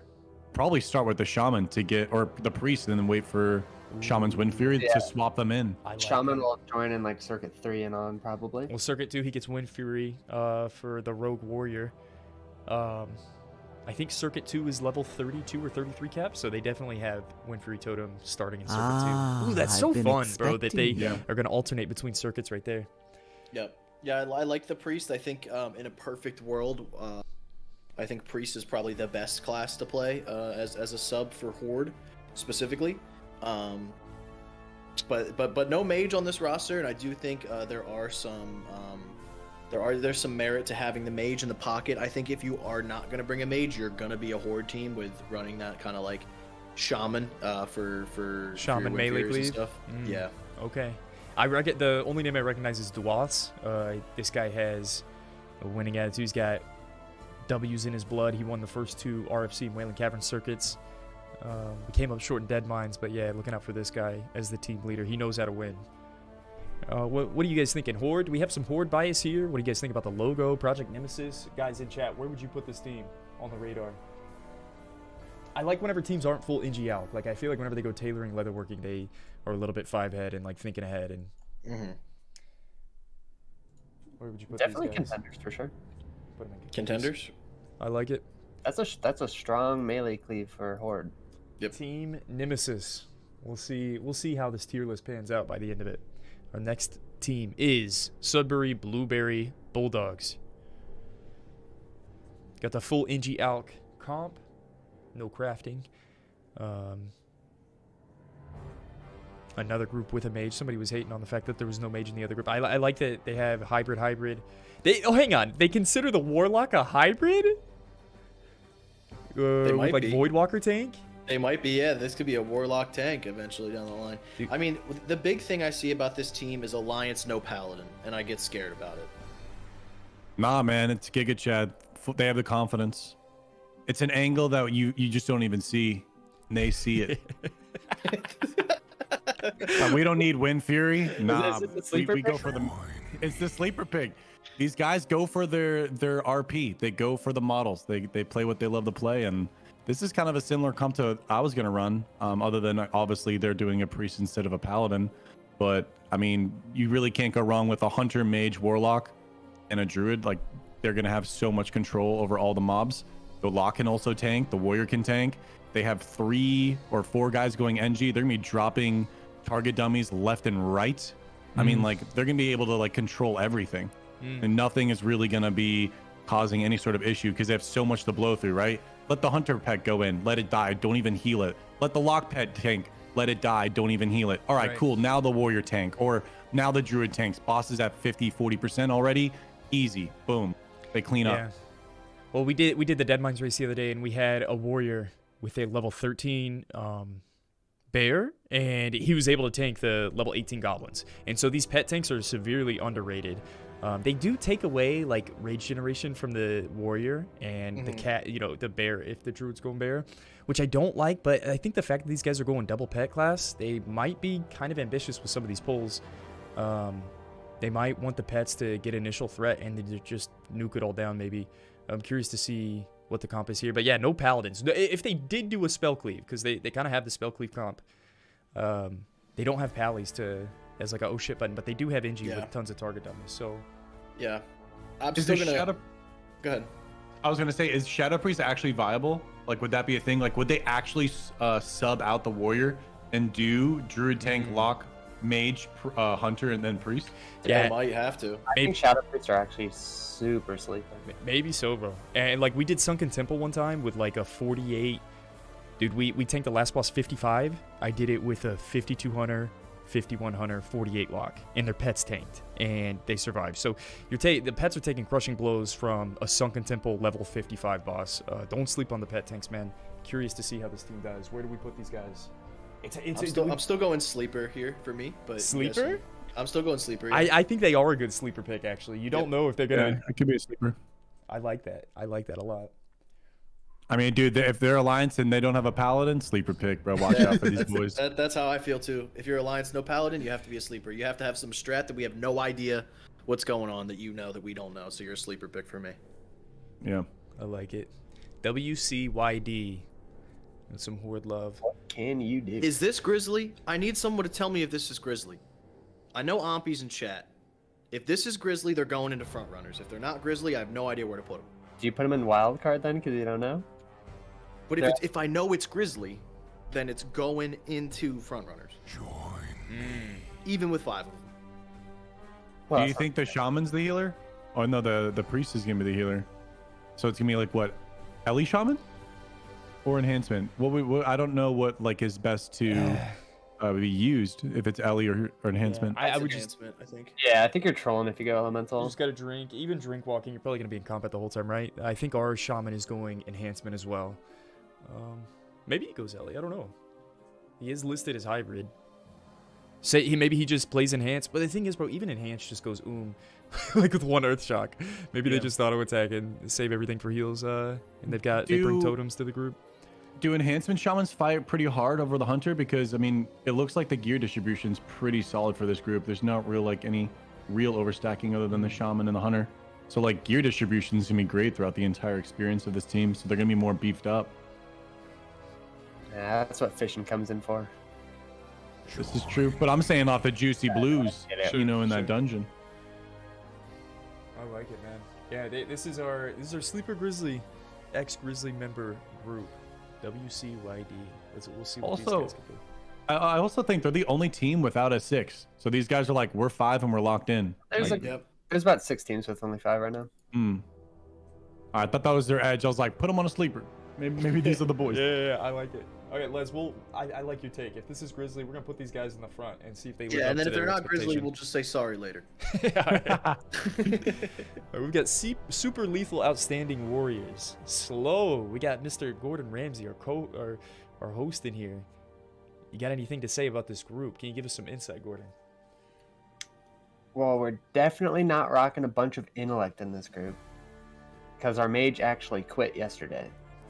Uh-oh. Intel, geez. Wait, so you're a 5-man? You heard it here first, folks. We are. Here first. Hot off the presses, Kakarnak is off of super lethal, outstanding warriors.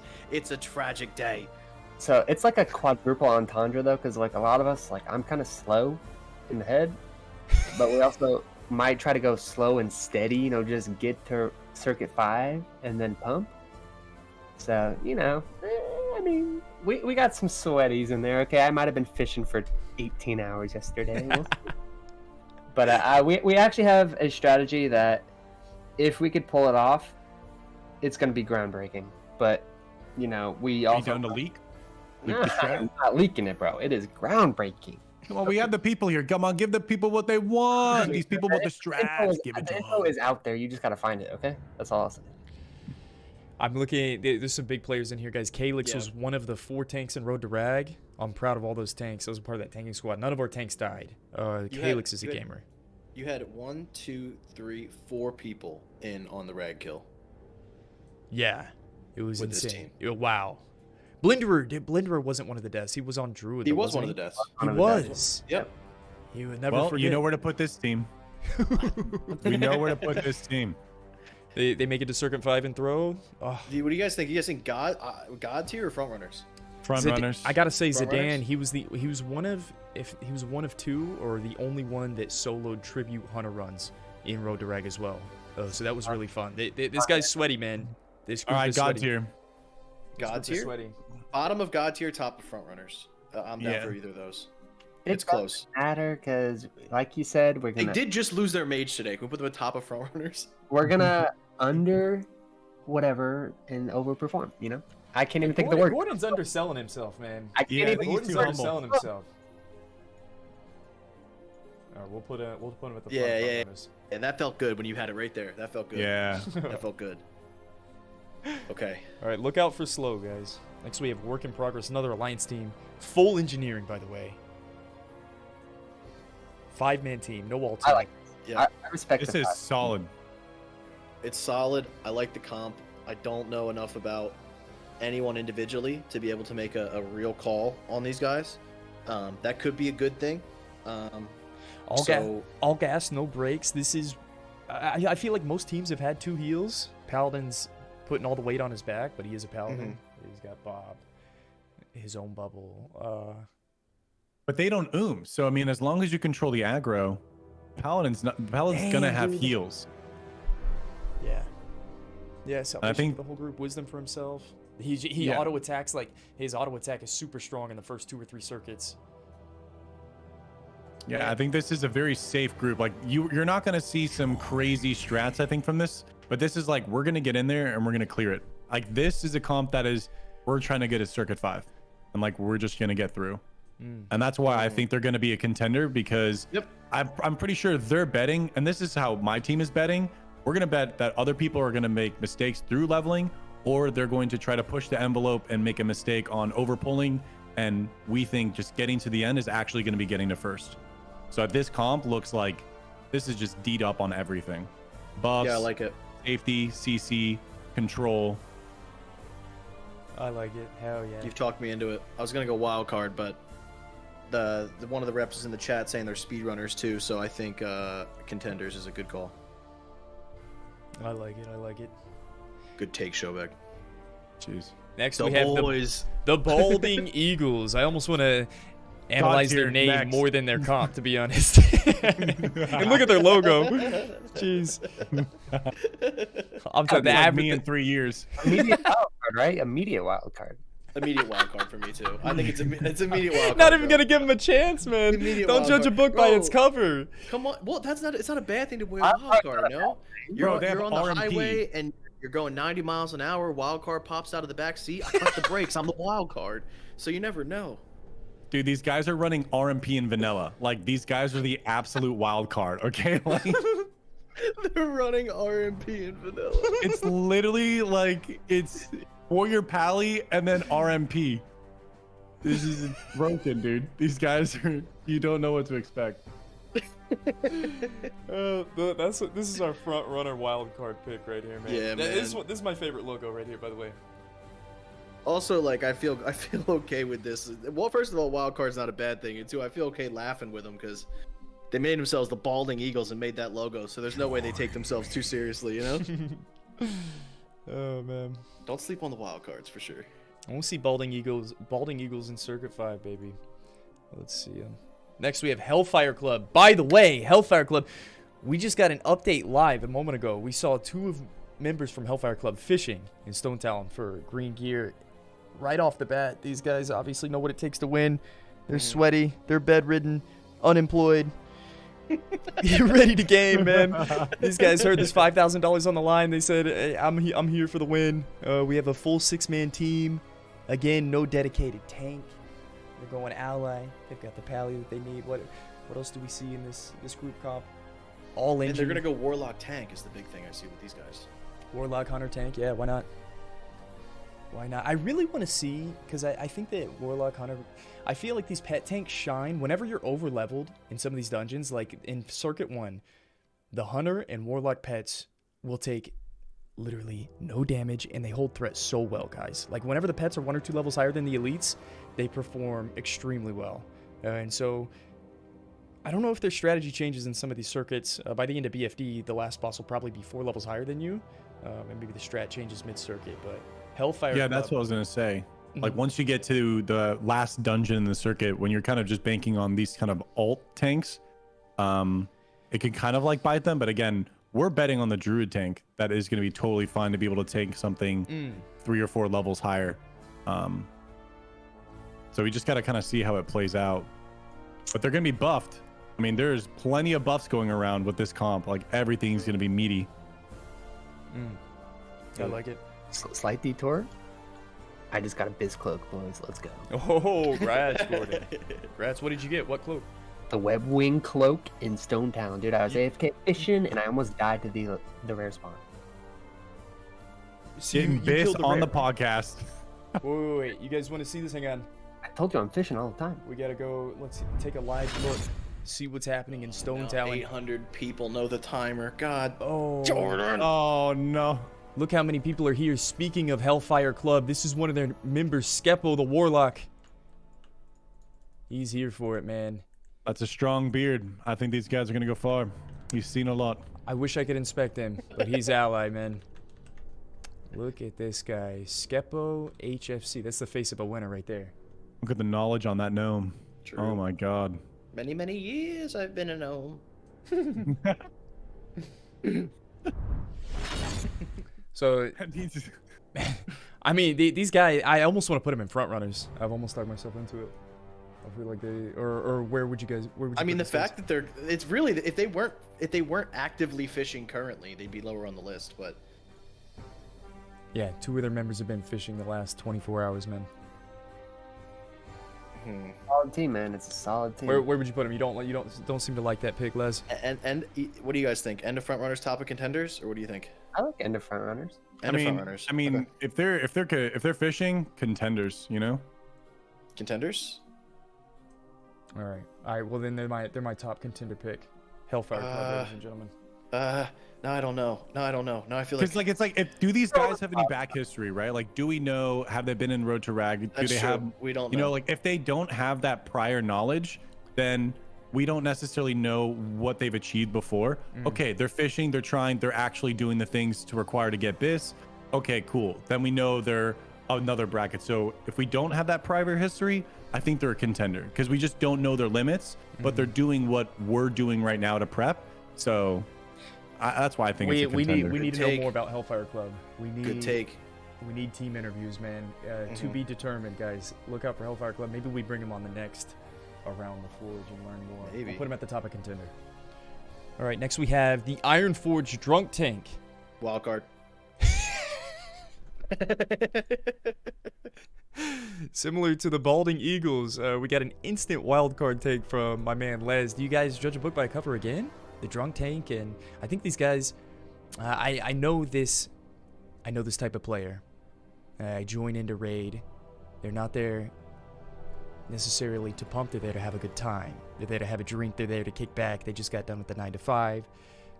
They get 1 play session a week, and they're sipped up during raid. Some of my favorite individuals. Iron Forge Drunk Tank. I think it's pretty obvious. Yeah, that's for sure a wild card. Yeah, and this is definitely a stream because you have to have a streamer. The names and everything around drinks, bro, you're a wild card. Yep. Yeah, and you have to have a streamer. So like, this is gonna be a stream you definitely do not want to miss. These boys are either memeing on the drunk or they're going all in on the drunk, and they're gonna be pulling up drunk, the in-game drunk, and IRL drunk. They're not gonna be able to see in-game too. They're gonna be fucking wibbling and wobbling. It's gonna be a good time, man. These guys are gonna go crazy. Functioning alcoholics, man, are like my favorite type of person. Let's look out for these guys, man. The Iron Forge Drunk Tank. Uh-oh. We're a little biased. A little biased here. No CC. Another Horde group.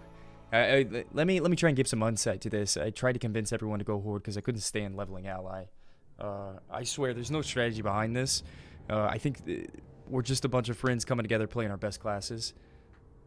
The Carver's fact pretty that happy. you just said there's no strategy behind this. There isn't. It was, hey guys, let's all play together. You got. I thought I was and gonna get play you our best that, class. but You know, it's really interesting because we talked a little bit about this comp, and it's like, you guys are so good, but that actually might even be the crux, because how are you guys going to control DPS? How are you guys going to control threat? Like, all of you guys are so good, especially if Bobka. You think Bobka's going to let up on on the meter? Absolutely not. Yeah, right, dude. Exactly. He's, you know, so I think this is going to be a comp where the strats are going to be always adapting. Like, every pull is going to be either super clean or absolute chaos. But you guys have the ability to manage the chaos, which is why I think this is an absolute god tier comp, because all of you guys know how to manage the chaos. Let me brag on a couple of my members here. Bobka, yeah, he's not gonna slow down. I think, honestly, I was thinking about this. I haven't talked to him. Me and Bobka we're gonna just take mobs down one at a time. He's gonna backstab, I'll shred, and Tactics is gonna soak 2 or 3 mobs, always be generating rage. Carver's gonna be doing hunter things, pulling ahead. Dustbone, I can't talk about this guy. He's our dark horse in the runner. You may not know this guy's name.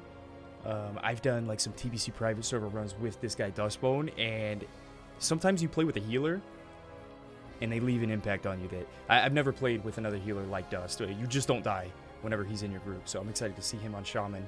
I really think that Tactics, being a speedrunner, he's got that speedrunner intuition. Even if you have the best strategy in the game, you need someone that's going to push the envelope, and I think Tactics is going to push us to the limit. Bobka's going to push us to our limit. I feel like Cargos and I are like the friendly, fun group guys, and we pump, but we also throw somehow. And I think Tactics and Bobka are going to keep us in line, and Dustbone are going to keep us in line. Then we have Les on the alternate at the moment. He's going to fill into some of these dungeon runs where it makes sense. We don't want to leak all the strats. But it really came down to, let's play our best class. And I think in these circuit runs, guys, you can be as min-max as you want. I think if you just show up and you perform on your best class, the best that you can, you're going to be a contender no matter what. I actually don't think that anyone had, like, this group does not have a tank for the whole first circuit. I think it's literally just every player pulling 2 to 3 mobs at a time individually and kiting it backwards through the whole dungeon or forwards. I'm so excited, dude. Like, I don't think there's a tank. I think it's just every man for themselves for the whole dead mines.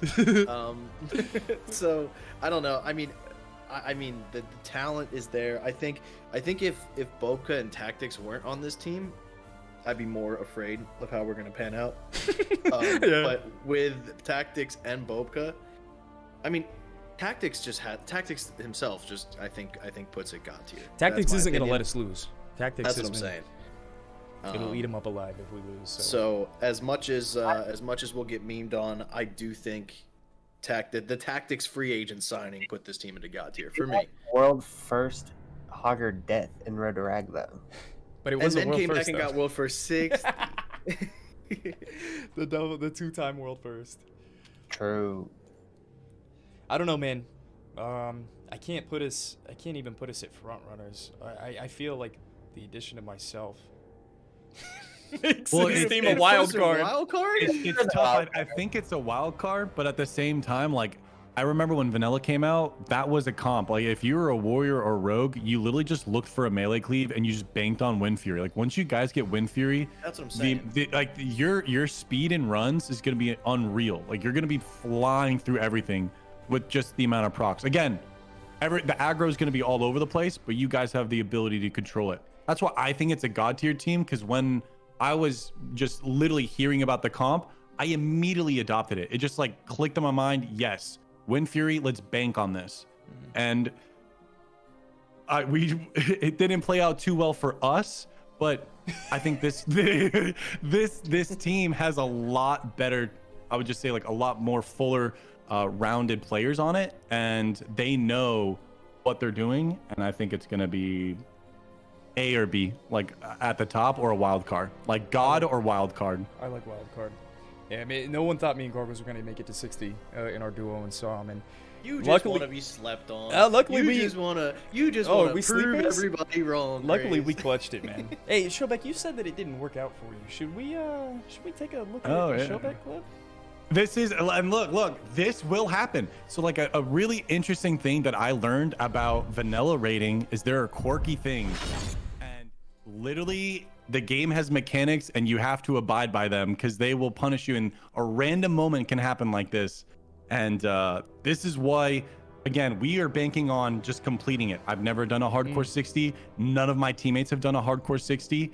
And so we were like, all right, let's not do this. Let's just go for completion, because you guys have done the 60s. Yeah. So you know things a little bit more. But when you run this clip and you look at just how things can just change on a dime in half a global, you know what I'm saying? So, Showback, you're new to hardcore.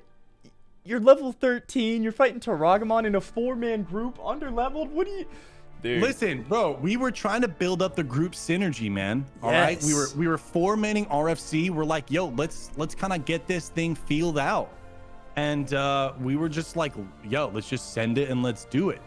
And we learned that very quickly things can. It was a great experience, because this is how it's gonna look like maybe circuit 3 and circuit 4 on the last dungeons, where now you're at a level, yes, you have more of an expansive kit, but you're at a level where the mobs are going to be doing more damage, and it's going to be a little more intricate. So this was like allowing us to emulate what happens in a worst case scenario, and how does our comp and how do our players function in that environment. And we didn't like how that felt. We didn't like how at all how that felt. Let's see this play out. Showback, ladies and gentlemen. Tom Jam, hamstring if you can, please. Get ready to get a totem down.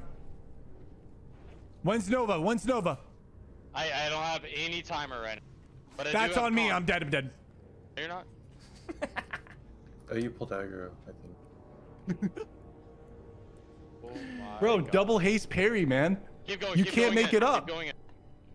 Double haste parry. I'm aiming him. I liked how during that run, I'm I don't know motor-powering who it him. was in your team just was I have speaking power through a on me. walkie-talkie the whole time, and as the panic ensued, it just felt like actual like radio comms of just like, I don't know, man, we're going down. This is really bad. I think we gotta get out of here. The classic gamer pose. No, we can man. kill it for sure. I mean, like, just look where we're at, right? Like, dude, we're already kiting this guy so Jam, far back. Like, hamstring. it has hit the fan at this point. Like, all strat, like, we're just reacting, bro. But seriously, like, this is like it's kind of like a way to see how things can just turn, and like weird things can happen. And we just didn't like it. We just didn't like it. We felt with Salvation, no threat, no sort of worries with aggro. It can just be on, because before, you don't see it in the clip, aggro's changing forever. It's on the warrior, it's on the shaman. All right, drop the totem, we have to kite. Now the warrior, it's back on the warrior or the hunter, and we have to like make sure everyone's in range for heals because they're half health. And it was just chaos. And so through that, we were able to see, yeah, we probably don't have the abilities to, you know, actually pull this comp off. Let's just organize our threats, make everything clean, and just, we want this mob to hit this person. And if we can control that variable, we're going to be clear on the dungeon, no matter what level. This guy is, we had like a level 11 healer, and this dude, I can't see the level of him, but we were able to do it. But that's the whole reason why we ended up swapping. We just wanted to control who the person is hitting and go for completion. I like it, man. Base takes all the way around, man. Showback, look out for him. You're normally a PvP player, right? And so you're kind of dipping your toes into. You're just getting an excuse to do the PvE content, man. Well, I've been a vanilla. So once vanilla ended, I was in vanilla servers. I played every single vanilla server. I love vanilla PvE. It's just this hardcore plus tournament style has just swooped me off my feet straight up. Like it feels like arena. Like it really does. Like doing this whole thing just feels like one gigantic arena for me. And there's a lot of things to learn about just vanilla PvE and how things work. And it's just a whole new game. A whole new game for us. I love that space take, bro. You such good takes. It's so fun having a fresh hardcore player in there. But definitely not fresh to vanilla, but it's fun that the game mode is shaking up the meta, like you said enough. Next we have Vidir Enjoyers. Yo, is this another judge the book by its cover group? Cut out for a second, it sounded like, but what is Vidir? Stacked. Yeah, they got the Vidir quest. Does everybody know what this quest is? Yeah. The Do you know what it is, Showback? No, but what I do know, I don't know if you guys noticed this. This was the very first team, I believe, that signed up. These were the guys. So I think this team knew everything that they wanted, setup-wise, professions-wise, because I remember that icon when I looked at the thread on Discord. I believe this is the first team that signed up. So they were like out the gate. They know who they wanted, what they wanted to run, and how they're going to do it. And I think they're already like pre-prepped. But I don't know any of the names. This is, okay, there were some, as Cargos will call them, some rising individuals on the hardcore scene. Another wave, another tier. Unchained, there's been these mock garages that have been going on in the hardcore community hosted by Stone Co. Big shout out to him. Unchained has won back-to-back level 20 warrior, level 20 shaman mock garage. He's a gamer, he's a sweater. Again, unemployed, bed rate. Like, this guy is sweating, man. Unchained, if he's in a group. I recognize a lot of these names, too, from HC Elite, I think. Pigsy, Cat. Yeah, Raizoku. Didn't Raizoku get abandoned in Road to Rag whenever he fell off that bridge? Yeah, he fell off the bridge in Lubers, and they just left him there. This group is kitted, except when there's a bridge around, bro. Yeah, man. I recognize a lot of these names. They went full NG. Pigsy is... Okay, everyone's saying Pigsy is a big feral enjoyer. You know... Pigsy 760s, I think, in Elite. You know they're a big-time feral enjoyer whenever they go leatherworking just for Wolf's Head Helm, man. Like, this is the type of Druid player that's built diff. They see the value in Wolf's Head. I'm taking... I've talked myself into God tier on this team. Really? Yeah, I'm taking God tier or front runners. But you think Unchained's gonna lose a 1v1 against an NPC when he doesn't lose a 1v1 against another NPC? True. I think this team needs the clout. I think like not needs, but like deserves it. You know what I mean? Like this team deserves to be hyped up. I think these guys are really, really good. I think they're really sound players. I think the comp is fine. I think, and here's a take, and I'll say this as a blue bar Andy. This team is on Gnome Friar's shoulders. Can Gnome Friar play the level of mage required to keep up with the rest of this team? And that's not to say they can't. I'm just saying that's the level that the mage needs to be able to play at. There's going to be times where they walk into a room and they go, Gnome, kill everything in this room. We'll see you later. And like, Gnome's going to have to be able to do that. So, will they be able to? I think that's the question. But if they are, then I think this team's got to. That's really interesting. So you're saying people are going to utilize mage to literally micro mage AoE farm massive pulls while the other team splits off and continues to clear? No, I mean, so at least in Dead Mines, right? Like, let's just say a world in Dead Mines, right? Like, you run into Dead Mines, you basically can pull the entire first 2 rooms into the boss if you have a mage. Because anything with non-elites in it, mage just goes insane. But aren't there the elite pats when some of them are casters? So I guess the team would but you pull just that. have the team. You have the team focusing the elites, and then you just have the mage solo farming. Yeah. I've seen some crazy mage solo strats. I've seen the ZF graveyard mage farm strat. I want to see a team do that. Can a mage... No one's ever really thought about this, but can a mage solo the stair event? No. Yeah, it's really interesting because you could pretty much utilize a mage now to kind of buff up your mob kill. So you can have the main 4 actually clear the dungeon, and then the mage is going off doing the micro pulls, just getting to the threshold. And then he just meets back up on the... He either meets back up for the boss kill, or it's literally just totally separate. Like, the whole goal for the mage is just to do 2 or 3 pulls in the dungeon. Wow. Could be. Interesting. Yeah, man. What I don't like, these 2 god tier picks, they are both Alliance teams. They're both HC 60 Elite veterans. I recognize all the names. I'm actually getting a little intimidated by these 2 teams, man. These are stacked. They're young teams. Look out for Vidir enjoyers. Card. Best name. And also no shark. And also there was no shark. Mischievous rural squirrels, and also there was no shark. If there's anything with my boy Jerome in, you insta wildcard it, bro. Yep. Absolutely. This guy Insta wildcard. Facts about even... I think he knows more random facts than WoW than Nom Nom, bro. Does the shaman buff up the warlock and mage in any way? Like, what's the totem that they give? It's like the mana totem, right? So they don't go Yeah, I'm trying to think of how expensive it is, or if you're just moving so much. I don't know how effective Mana Spring Totem ends up being.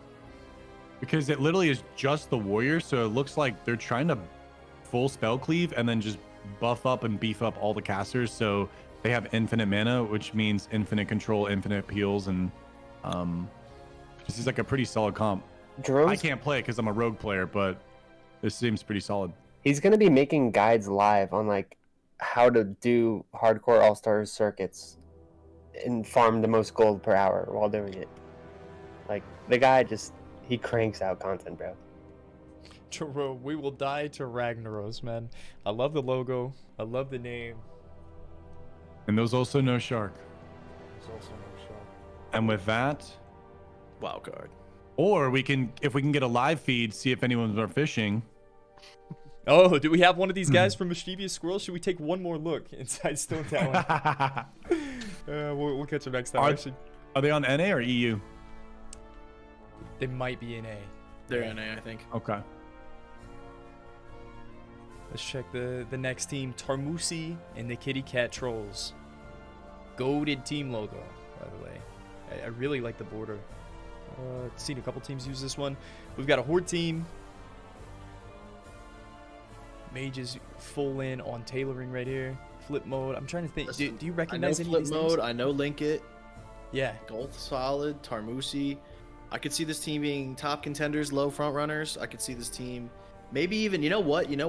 Actually, let me explain this very quickly. I feel like Flip Mode and Link It are great players, but they're not going to fly off the page as the best player. Like not everyone really has been exposed to them yet, and I feel like that's the definition of a sleeper pick. Yeah, that's what I was going to say. This is a team that I want to hear more about. This is a team that I want to interview and get an idea of what their players look like, what their experiences with hardcore. Because this is your comp. I mean, the mage is a sub, but this is your comp. Yep. This is oh, wow, exactly. no CC. Right? So depending on the talent on this comp, it can either be absolute S tier, or you're gonna burn and crash and die and just wipe. So it's a flip. It's how they play it. That's so right. Yeah. It's funny that we came up with it. I swear we came up with our comp just because that's what we wanted to main, but maybe it is good. We'll put these. It was the best for leveling. I actually think our comp's goated, bro. I'm fully coped out on the team. Like honestly, I'm fully coped out on our team. The bias is real for me right now. I'm fully coped out. I'm looking out for Kitty Cat Trolls. Next around the forge that we do, we need to get team captain, a couple of these guys in here and hear more about these guys. Let's look at Zug Life. Got no way, dude. This is 30. Okay, we've had some veterans, some HC Elite members. We've had some God tier picks. This is all-time greats. This is veterans at its finest in this community. Chadley Hank, Cheesy, Stone Coat, Nova HC, Rose Goku, who all these guys have played in guilds together in TBC, and then need I say more, Nom Nom HC, the 23, maybe 24-time level 60 legend at this point. My man doesn't stop leveling. He branded the term Skittles. He knows everything about the game. He is an Alliance main, somehow got convinced to roll Horde. But these guys have been in the hardcore community since day one, and they have all come together to go Zug Life. I'm just can't believe that they surprised Nom Nom to go Horde. Look at the chat. The chat's popping off with this team, man. Yeah, these guys are fan favorites. Favorite. This is fan favorite team, I think. I mean, it's God tier, man. God tier, you just give respect where respect is due. If you call someone the greatest of all time, they have to be a God tier, right? Yeah, if there's literally the GOAT leveler of hardcore, because I think that's what we're missing in some of this too. Like, this is a leveling challenge on top of everything, and this team, statistically, I'd say is the most likely to make it all the way to 60. Okay, okay. These guys are in the bag, gonna complete all the circuits, guaranteed. I think these guys, if you have any team, highest survivability rate of any team, this team has the highest survivability rate. You put the house on it. These guys aren't going down. I mean, we're really talking these guys up, man. They got some high expectations. Dude, I think they just have the high. I mean, don't get me wrong. I think that the survivability rate of a lot of these teams is like 55-60% at best. Like, I think our team has a 55% chance to make it, right? Like, but these guys are like 63%, right? Like, they have a little bit more than everybody else. They're ready to rock and roll for sure. I'd actually put them. Yeah, they're probably the second. But they're my number 2 pick in all the teams here. I like it, man. I like it. That's Zug Life. We'll see what the veterans can do. Next we have Gamma. Another Alliance team. I saw Jonah and I was like, wait, is that Jonah Guides? There's no way. That's what I thought too at first, but I don't think it is. This team has a lot of people like that. Like, is that Surrey HC, the Paladin from HC Elite? I don't know. But if it is... Yeah, I recognize that. I feel like I recognize the name Pew Pew as well. Double tailoring, Hunter's leatherworking. I mean, that should hurt the team, right? They only have 2 engineers. Yeah. I mean, that's I want to go sleeper here just because I feel like they have to have something down. They could exceed expectations maybe with the professional picks. Maybe they've got something up their sleeve. These guys, yeah, definitely sleepers. This is another team that I want to hear more about. I want to see more. Yeah, Surrey HC. I recognize that name in HC Elite all the time. I want an interview. I want to follow up on Gamma. We're gonna put these guys in the sleeper comp. All right, next we have Westfall Wallabies. Well, it doesn't have a rogue, so you know my vote.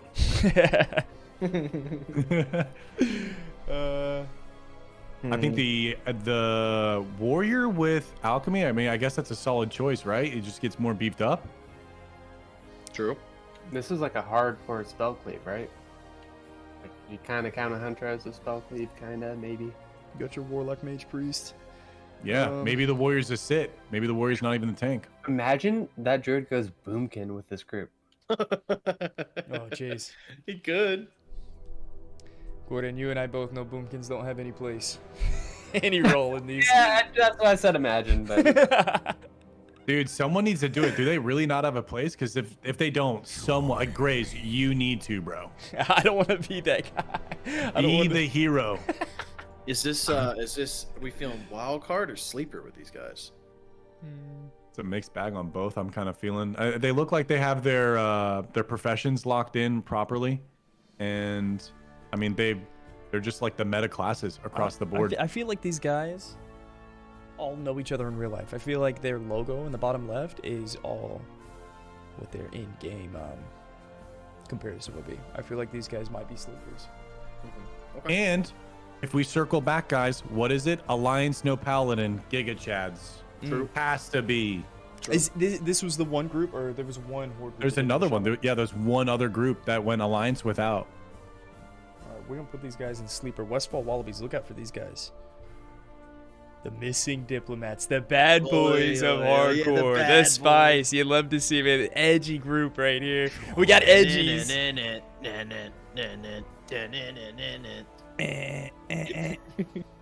We got Aid. Oh, Big Brother Aid. This guy's a pumper druid. I think, Gordon, you guys share. You guys have both died in MC on Trash Pulls, right? Well, no, I didn't. I haven't died in MC yet. Oh, but you died in ZG. Yeah. So Aid isn't afraid to push the envelope, man. Aid's a pumper. He's playing warrior, but maybe he's the tanking role. I like that. We got Edgy's longtime hardcore elite player. Big Brother, he's been around since Road to Rag. He's still playing a lot of hardcore 60. This is where all the spice is coming from. He likes playing all aspects of the game. Locke, Kai, and Laurent. I don't know if I recognize these guys, but I imagine they all have been in HC Elite at some point. Yeah, Locke's got like 560s. These guys are gonna be rotating target dummies every pool. Every pool. You know what? Besides Edgies, I don't know who Laurent is. Just between these 6 people, I think they have 23 60s in HC Elite. Yeah, bro. Let's put them gods here and let the toxicity run. Let's put them gods here and just let them give it to them. Give it to them. Give them their respect. Give it to them. See if they can live up to the expectation. Give it to them, baby. Give it to them. Okay, missing diplomats. We got high hopes for you. Next we've got... Who wants to take this one? Well, is that Gordon Ramsay? Was that your profile pic? That was Gordon Ramsay, bro. You gotta show my pic. Oh wait, you can see it here on screen. That is funny.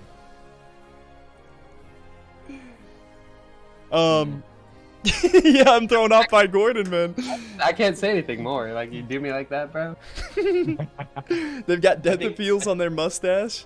Boy, got- this guy's might be edgier than the missing diplomat group. Yeah, no, I guess- think we got, you know, Alliance. You got 6 people, or you got 5 people rather. I think that's kind of gonna be scary. You got RMP, like you were talking about earlier, Showbeck. I think this team, I'd go sleeper here. I want to see more out of them. I don't know enough about them yet. Business seems to have a bit of a fan base in the chat, so we'll see how that goes. It might just be his homies hyping him up. We'll see. Hey, you know, we'll see how it goes. But I think I'd go sleeper here, but I'm not 100% sure. I like it. I like that pick. Gotta find out more. We gotta get these guys on one of these around the Forge. There's a lot of these teams that we need to know more about, man. Narga, Hennis, look out for these guys. Ooh, is this a fan favorite? This is a fun name, man. We got the Goldshire Gangsters. The Benny Blanco boys over here, dude. These. Well, what's up with these last couple teams? Let's see. Bear, Longshot, Easy Mage, Peak, J Side, Din. I like this team. I think this team's comp's great. I think we got a lot of NG. You know what? Also, we got the Blacksmithing Warrior on this one. I feel like this could be pretty interesting. I've seen Tactics do a self-made warrior run. Parla, I think, has looked into do it. I feel like I watched Parla do a self-made blacksmithing warrior run, and because this is a solo self-found challenge up to 60, you can't trade with your group. I heard that there's a lot of good weapons. I'm not sure what the shields look like. There's a lot of good weapons you can craft, like 40 plus, and decent gear along the way. Might not be a bad pick, man, especially if you're in a 5-man team and depending on everybody else. For NG, why not go blacksmithing? That might be a sleeper decision. I like that their tank is going BS. This is the comp that we actually wanted to run, but we decided me on the rogue. So I think this comp is looking really good. And you just have like the mage as the sub, most likely.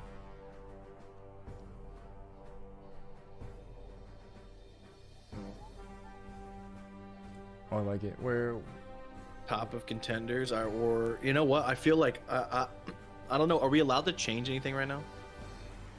We can do anything. Or is it perma locked in? Oh, you want nothing is perma locked? Sure. I want to move Hellfire Club up the front runners, and I want to put Goldshire Gangsters and contenders. I like that move. I support it. Yeah. Yeah, the longer I sat on Hellfire Club, I was like, they're front runners, man. I think it was a good choice. Yeah. The Slum Lords. Certainly not least. Now is this Zolp, the EU warrior? It very well could be. I mean, this is Metagoblin's team, or not? It's Metagoblin's on this team. I won't say it's Metagoblin's team, but it's just immediate wild card. Only one person out of 136 people is playing enchanting right now, and it's this guy. Or honestly, it's God tier. Statistically speaking, him going enchanting, it's past Calamity's team's Giga Brains. This person has foresight. If they're going for the enchant circuit 5, nope. I just disproved it. Actually, they don't have a blacksmith, so it's impossible for him to get increased rods. So he's gonna have terrible enchants. So great. You're like Alex is. Think about it. Talix. Talix, is that the guy that I played with in Invictus, or is this a Hearthstone legend? This That's is? him, bro. No. Gotta be. On Priest, gotta be. And I've seen him in hardcore chats before. I think it actually is him. He's a really good priest. Oh, dude. And Zolp has expressed interest in hardcore before. He's been in my chat a couple times. To do with the monkey avatar picture, right? Yeah. Yeah, but I doubt it's him because I feel like he just put the P on there, right? You forget to fucking type the last letter or what? But yeah, I think I just want to say I think that's who Talix is. Anyway, GG's, you guys are killing it. Yeah. No, I knew that I recognized the name Talix. Yeah, I actually this was our co-raid lead, and he did play priest. He was big boomer energy who pumped, man. Talix is a high quality player. We got Metagoblin. I don't recognize some of the other names, but yeah, but if Talix and Metagoblin are playing with him, there's got to be that's like a vouch, right? Yeah. Right? Is that not just like, is it ever that point where there's a couple good players on the team? You got to assume the other players are there too, right? Is it a front runner angle? Is it a contender angle, or is this go into wild card just for the enchanting? I was mistaken, and you can't even learn artisan training because you're past ultimate at that point and you can't go back in. So he's physically capped at 225 enchanted. So maybe he like leveled to 15 and did what I did, where I learned something and then swapped over, and then learned that you can't do that. And he was like, "I ain't re-rolling. We're doubling down. This is my identity. Give me the penalty. I'm not re-rolling." So he could just be biting the bullet. And they're that confident. They're like, "Bro, throw the profession. We don't need it." We could make the tier list even, slide him into front runners, but I think it's a wild card, man. The I think sorting hat. Yeah. If listen, if no CC is a wild card, this team's a wild card, bro. Alright. I think you're trolling us, bro. We're down there still. I'm not over it yet. That's okay. Guys, That's good, man. that's our 24, or how many teams is this? I think 24. And if you guys want to, wild card freestyle, we did get an image supplied of my team. I think one profession isn't locked in, but if you guys want to take a look at what we're walking in with, it's in the chat. I posted it on Discord. Let's see if we can pull it up on stream at all. But Yeah, this is Showbeck's group, guys. All right, so we'll go down the line. It's the Bankai boys, right? We got Obfuse. Absolutely found him in LFG on the Discord. I have no prerequisite of what his past experience is, and I don't even know what professions he's locking in. Then you got me, the Usan, the Mutilate Rogue, the dude who makes WoW guides and does world PvP, doing anime voices. We have Rod Nod. This guy has a resale shop, and he plays Warrior degenerately, and he's playing Warlock for the first time. Never done hardcore and has only played Vanilla Warrior. We have my boy Thigh Gappy. We actually just connected. He's a really, really good guy and an insane multi-classer. So we have him on the Warrior. We have Schnarf on the Druid. He is a Glad Druid in Wrath. And then Cabby is a hard stuck 2K multi-classer, 10K games played. So he has like a really solid understanding of the game, but lacks like really extensive expert knowledge. But he's a great healer. And he currently main raid heals in Old War and is getting the first Valathier. Nasty. That's the point. Say where that belongs, right? With everything you just said, like, there's only one place. go ahead, Showbeck. Put yourself there. Go ahead. What group are you in, Showbeck? Bro, put me God tier, bro. Shut up. The wild cards. Lesmos bringing him back down. Oh man, that's fun. Bro, you literally advertised your team as I'm an LFG. I don't know a goddamn thing about him. Bro, I've been trying to get a hold of him for like 3 days. I made him re-roll like 4 times, bro. I was like, level a priest. Nah, dude, go mage. Nah, JK, go warrior. dude, it's so scum. But seriously though, we do have a good team, and yeah, man, just watch out for us, boys. That's all I gotta say. It's sick, bro. Let me come back to our mainstream. We can check back in. The fishing. Let me just show you guys. It's crazy over on Hydraxian Waterlords. Everybody's trying to get their keep. Oh my gosh, a shipwreckage just spawned. There's 4 people trying to get the shipwreckage. Hang on, I should get involved. Get in there. Oh, wait, hold on. We're stopping the whole podcast. All right, as we see live action, Bracer Day is going to be casting the rod. The rod's going to go in the water. Seems to be making a quick move. Looks like some other players are in the mix as well. A blizzard is coming down. It's going to do absolutely nothing except scare everyone away. Hellfire Club doing their AoE tactics. This could be really crazy. It looks like the entirety of Hellfire Club is all here fishing one node. It's literally just all Hellfire Club. I don't really know the point of that. And CMX Club. It's Umpy. Oh, from a God tier pick. Bro, okay, we moved Hellfire Club. What was their tier?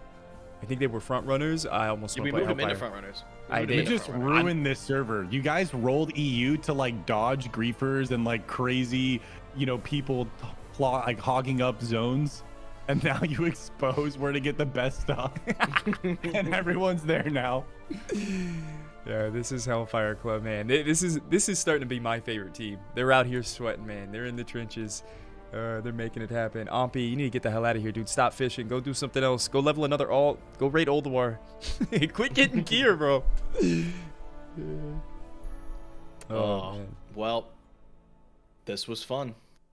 Yeah, dude, this was really good, guys. Let me get an easy clap in the chat for the first episode of Hardcore All-Stars World Tour Around the Forge. Hang on, we got to finish with the other scene. Can I get a W in the chat for everybody that hosted, but also for Dennis, who made this logo starting at 3 a.m. last night. He didn't go to sleep, grinded for 8 hours straight, animated it all in time to get this thing started.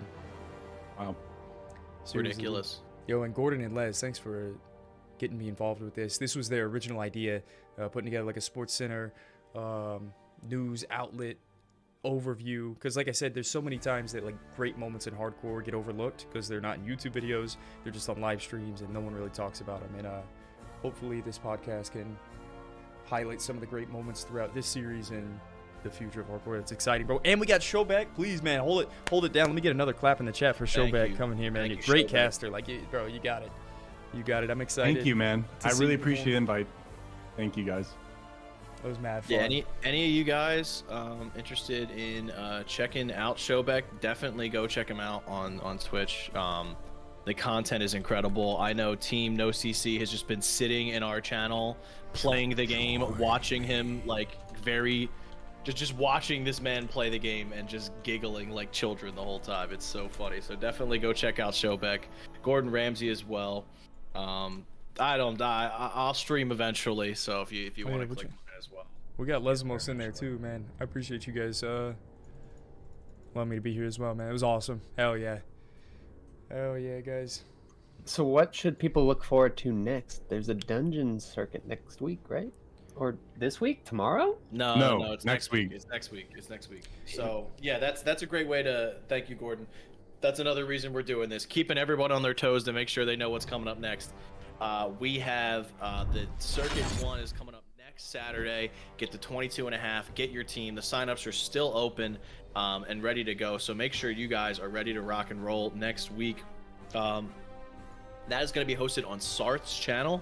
I don't officially know all the casters yet, so I don't want to say anything, get everyone hyped up, and then it officially, not be completely locked in. But I know Sarth is going to be hosting that. So, Sarth, Giga, Speedrun, Andy, in Wrath. So we figured no better place to host the World Tours circuits. So going to be over on Sarth's channel. Go check it out. And we hope to see you guys there, and we hope to see the teams survive or not. We'll see. It should be a good one. Yeah, man. World Tour Circuit 1. This is really exciting. Also, guys, if you're not a part of this, but you enjoy watching it, there are a lot of people that are watching that aren't a part of these teams. If you want to get involved, but don't want to do a 5-man team, we also are doing like our solo tournaments, just like our Wailing Caverns hardcore race that we did. We did Dead Mines a moment ago. Cargos hosted that one the other day. That went off really well. I think it's the weekend after this first circuit. We're going to do another Ragefire Chasm. Yep.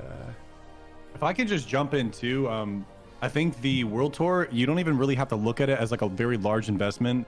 I think, if you're interested in doing it, just go for the first circuit. There are so many people in the Discord looking for a team, low commitment, and just voice that and connect with people, level up to 22, and just get a feel for how it feels. And then afterwards, you guys can be like, yo, that was sick. Let's move on. Do you guys want to push forward? Or, yo, that was sick, but not my thing. And that's great. That's totally fine if it isn't.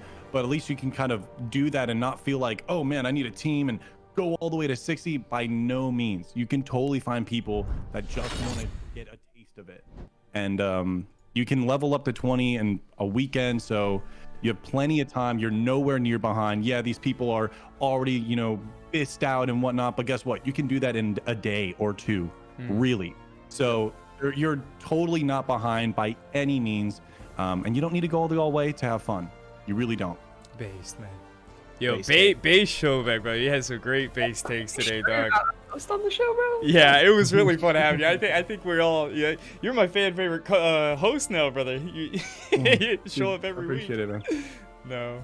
Look, you guys have I'm gonna tell you right now.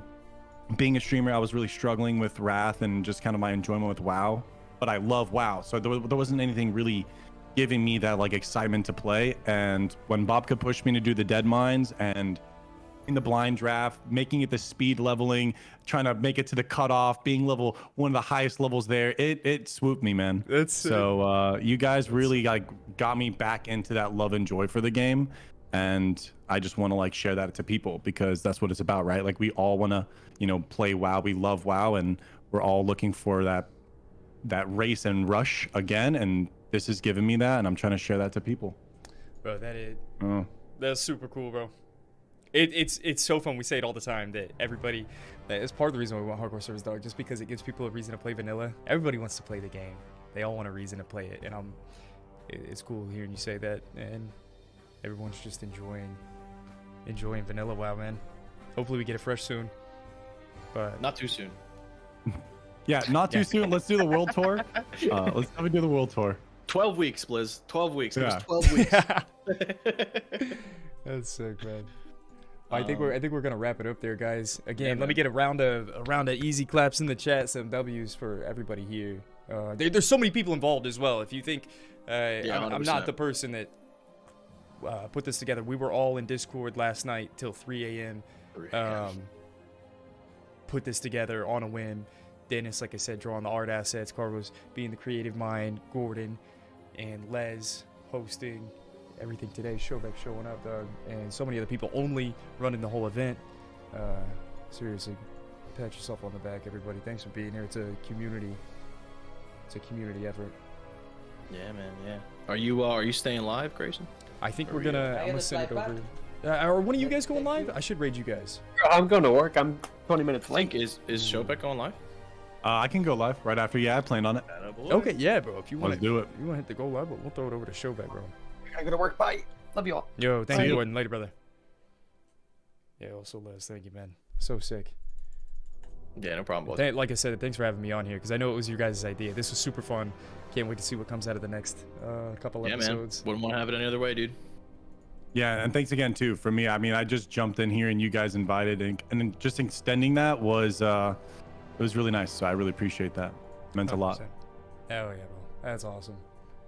That's awesome. I may have your camera messed up if you're trying to go live. Yeah, I think I have to like jump out of this thing. So I probably have to dip out and then go live. So let him dip out and then send it over to Showback. All right. Peace, awesome. brother. Thanks, guys. See everyone. Peace. See ya. That was great, guys.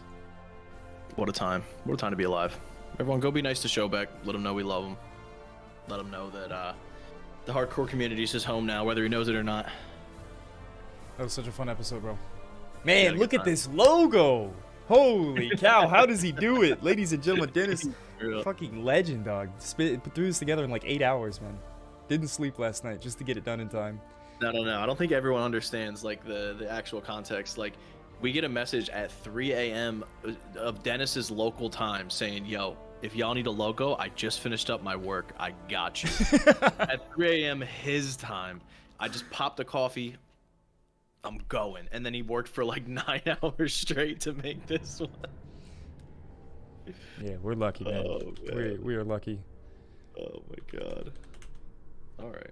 But yeah, I think Showback just went live, so there you go. Sick. We're sending over to Showback. Yeah, thanks, Les. Have a good weekend, dog. Yeah, man. So, of course, everybody have a good weekend. Thanks for being here. And it's an honor to host these things. It really is. Takes a village.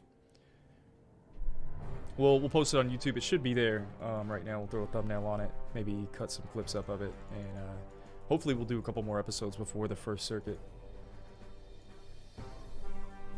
Later, everyone.